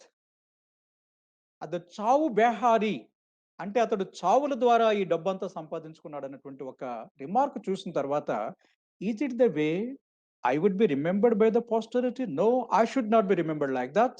ఆ విధంగా నన్నెవడు గుర్తుపెట్టుకోకూడదు. I must be remembered with respect. అందువల్ల ఆయన యేసుకున్న ప్రశ్నేమంటే, how can I reach out to the people? ప్రజలకు నేను ఏ విధంగా మరి సన్నిహితం కాగలను అని ప్రశ్న వేసుకున్నాడు. ప్రశ్న వేసుకొని తన డబ్బు నుంచి తనకున్నటువంటి ప్రాపర్టీని అమ్మి ఒక ట్రస్ట్‌ని ఏర్పాటు చేసి నోబెల్ ప్రైజెస్ అని దాన్ని ఏర్పాటు చేసి ప్రపంచంలో శాస్త్ర సాంకేతిక విజ్ఞానాన్ని, సాహిత్యాన్ని, ఆర్థిక రంగాలలో మరి గణనీయమైన ప్రగతిని సాధించడానికి ఆయన ఎంతో అత్యున్నతమైనటువంటి నోబెల్ ప్రైజెస్ అనే వాటిని స్థాపించారు. So friends, that is the meaning of the life of Alfred Nobel. So మనం కూడా అటువంటి ప్రశ్న వేసుకోవడం చాలా ముఖ్యం. నేను ఒక ప్రభుత్వ ఉద్యోగిగా వచ్చిన తరువాత, సరే ప్రభుత్వ ఉద్యోగం చాలా ఉన్నత స్థాయిలో ఉన్నటప్పుడు మనకెలా ఉంటుందంటే అంతా సౌకర్యాలే కనిపిస్తుంటాయి. కానీ friends remember, we must leave the chair in the office. మనం కూర్చునే చైర్ అంటే దాన్ని ఆఫీస్‌లోనే పెట్టాలి కానీ, దాన్ని మనం వీధుల్లోకి తీసుకురాకూడదు. And at the same time, how can I pay back to the society అని ఆలోచించాలి. మహనీయుడు అంబేద్కర్ చెప్పిన మాట ఏమంటే, think always about how can I pay back. ఈ సమాజం మనకింత ఇచ్చిన తర్వాత సమాజానికి నేనే ఏమి ఇవ్వాలి అన్నట్టు ఆలోచించుకోవాలి. అలా ఆలోచన నేను ఉద్యోగానికి రాకముందు నుంచి నేను అనుకుంటూ ఉన్నాను. అందువల్ల ఉద్యోగానికొచ్చిన తర్వాత ఈ సండేసు లేక హాలిడేస్ అనే వాటిని ఏదో పబ్బులకి, క్లబ్బులకి వీటికని కోసం కాకుండా మారుమూలలో గ్రామాలు చూసి, ఆ గ్రామాలలో యువతలో చైతన్యం తీసుకురావడానికి అనేక రకాల ప్రోగ్రామ్స్ టేకప్ చేశారు. వ్యక్తిత్వ వికాసం అనే దాన్ని ప్రారంభించి, ఎటువంటి అవకాశాలు లేనటువంటి చాలా చాలా మారుమూల గ్రామం. ఒక ఎగ్జాంపుల్ మీకు చెప్తాను. పాడేరు గురించి మీ అందరికీ తెలుసు. పాడేరు చాలా మారుమూలలో ఉండేటువంటి ప్రాంతం. ఆ మారుమూలలో ఉండే ప్రాంతంలో ఉన్నటువంటి చాలా గిరిజన స్ బ్రదర్స్ అండ్ సిస్టర్స్ ఉంటారు. వారందరిని కూడా మనం ఏ విధంగా రీచ్ కాగలం? అందువల్ల పాడేరులో వెంకటేశ్వర థియేటర్ అని ఒకటుంటుంది. ఆ థియేటర్‌లో నేను వ్యక్తిత్వ వికాసం అనే దాన్ని ఏర్పాటు చేశాను. అంటే సినిమా చూసి అనుభూతిని కలిగించాలంటే సినిమా థియేటర్‌లలోనే దాన్ని ఏర్పాటు చేయాలి. దాదాపుగా 12 గంటలకి, మధ్యాహ్నం 12 గంటలకి వాళ్ళందరూ భోజనాలు చేసుకొని వచ్చారు. 12 గంటలకొచ్చిన వాళ్ళు దాదాపుగా 6 గంటల వరకు ఒక్కడు కూడా లేవలేదు. ఆ కెపాసిటీ కల్లా 750 మంది మాత్రమే పెడతారు. కానీ 1500 మంది వచ్చి మొత్తం ఆవరణ అంతా కూడా నిండిపోయారన్నమాట. 6 గంటల పాటు వాళ్ళు కదలకుండా వాళ్ళున్నారు. ఆ విధంగా అనేక ప్రాంతాలలో వ్యక్తిత్వ వికాసాలు చేశాము. అలాగే నా మిత్రుడు, నేను చాలా మంది కలిపి సమత సేవా సమితి అనే దాన్ని ప్రారంభించాము. హైదరాబాద్‌లో Samata Academy for Human Excellence దాన్ని ప్రారంభించి ఉచితంగా సివిల్ సర్వీస్‌కి కోచింగ్ ఇచ్చాము. ఇప్పుడు ఎస్ఆర్ శంకరన్ ఐఏఎస్ అకాడమీ ద్వారా అనేక ప్రాంతాలలో నేను కోచింగ్ ఇస్తున్నాను. ఇక ఇక్కడే కాకుండా మిగతా రాష్ట్రాలు కూడా వెళ్లి వాటితో కూడా నేను సయోధ్యత ఏర్పాటు చేసుకుంటున్నాను. ఈ విధంగా from the last 35 years I'm pay back to the society in the form of my knowledge, my time, and my treasure. This gives me a lot of pleasure, friends. It gives me a lot of pleasure. ఆ విధంగా చేయటం అనేటువంటిది చాలా అద్భుతమైనటువంటి అనుభూతిని కలిగిస్తుంటుంది. అందుకే VM Tarkunde ఒక అద్భుతమైన మాట చెప్పారు. తార్కుండే బాంబే హైకోర్టులో జడ్జిగా చేశారు. ఆయన ఏం చెప్పారంటే, "the ideal life would be the life of a free, rational, and moral individual who combines a reasonable level of physical well being and pleasure with an ever expanding areas of satisfaction and achievement from the intellectual, ethical, and aesthetic activities." అంటే మనిషి అన్నవాడు స్వేచ్ఛాజీవిగా ఉండాలి. స్వేచ్ఛాజీవిగా ఉన్న వ్యక్తి ఈ శాస్త్ర సాంకేతిక పరిజ్ఞానంతో సాధించుకున్నటువంటి ఫలితాలనేటివి అనుభవించాలి. అవి కొంత మేరకు మాత్రమే. ఆ తరువాత అపరిమితంగా ఉండేటువంటి మేధాశక్తిని, నైతిక శక్తిని, అలాగే ఈస్థెటిక్ యాక్టివిటీస్ అంటే సౌందర్య దృష్టిని అలవర్చుకుని సమాజానికి మనము సంపూర్ణమైన వ్యక్తిగా ఎదగాలన్న విషయాన్ని మహనీయుడు తార్కుండే చెప్పారు. కాబట్టి ఫ్రెండ్స్, ఈ జీవితం అనే దాన్ని ఆనందప్రదంగా చేసుకోవాలంటే మనం తప్పనిసరిగా జీవితాన్ని పండించుకోవాలి. జీవితం ప్రయోజనం ఏంటో తెలుసుకోవాలి. ఇంతవరకు మనం 8 ప్రధానమైన అంశాలు చూసాము. 8 ప్రధాన అంశాలేంటో ఒకసారి మళ్ళా మననం చేసుకుందాం. ముందుగా ఒకటి ఎడ్యుకేషన్ సంబంధించి వేసుకోవాల్సిన ప్రశ్న, you want to be you are everybody else అని ప్రశ్న వేసుకోవాలి. కెరియర్‌కి సంబంధించి how are you going to make a living అని డేల్ కార్నెగీ గారు చెప్పినట్టు ప్రశ్న వేసుకోవాలి. మ్యారేజ్‌కి సంబంధించి whom are you going to select to be the father and mother of your children ఈ ప్రశ్న ఉండాలి. ఇక జీవితంలో వచ్చేటువంటి సవాళ్ళనే వాటికి what is the worst that can possibly happen as the result of this failure? Then all failures can be stopped. They are be conquered. ఇక ఏడవది డబ్బు సంపాదన గురించి. How can I develop multiple streams of income? ఇక interpersonal relation సంబంధించి how can we live beyond games? Work life balance సంబంధించి if you could live your life over what would you do differently? ఇక జీవితంలో ప్రయోజనం సంబంధించి who am I is what I have and what I have is lost then who am I? Friends remember, జీవితం అనేది చాలా చాలా ముఖ్యమైనటువంటిది. జీవితం అనేటువంటిది ముందు జీవించటానికి, లైఫ్ ఈజ్ టు లివ్. జీవితం అనేది ప్రేమించడానికి, life is to love and to be loved. Life is to learn, జీవితం మీద నేర్చుకోవడానికి. అండ్ జీవితం అనేటువంటిది నాయకత్వం వహించడానికి, life is to lead, lead your self first. And life is to leave a legacy. ఈ ఈ జీవితంలో మనం వెళ్ళిపోయే లోపులో ఇచ్చిపోవాలి. ఇచ్చిపోవడానికి జీవితం వచ్చిపోవడానికి కాదు. కాబట్టి we have to give the legacy. So life is to live, love, learn, lead, legacy. 5 fingers. అలా ఉన్నట్లయితే జీవితం చాలా అర్థవంతంగా ఉంటుంది. ఫైనల్‌గా ఒకే ఒక్క మాటతో దీన్ని ముగిద్దాం. ఐన్‌స్టీన్ ఒక మాట చెప్పారు. Learn from yesterday, live for today, oh for tomorrow. Learn from yesterday, live for today, hope for tomorrow. The important thing is not to stop questioning, not to stop questioning. Friends, never stop questioning. Ask questions, get the answers. Bible says, ask, you will get. So ask questions, you will get the answers, implement them, you will become a very enriched person. And I am very, very happy that you are all part of today's presentation. Wish you all the best. Thank you very much.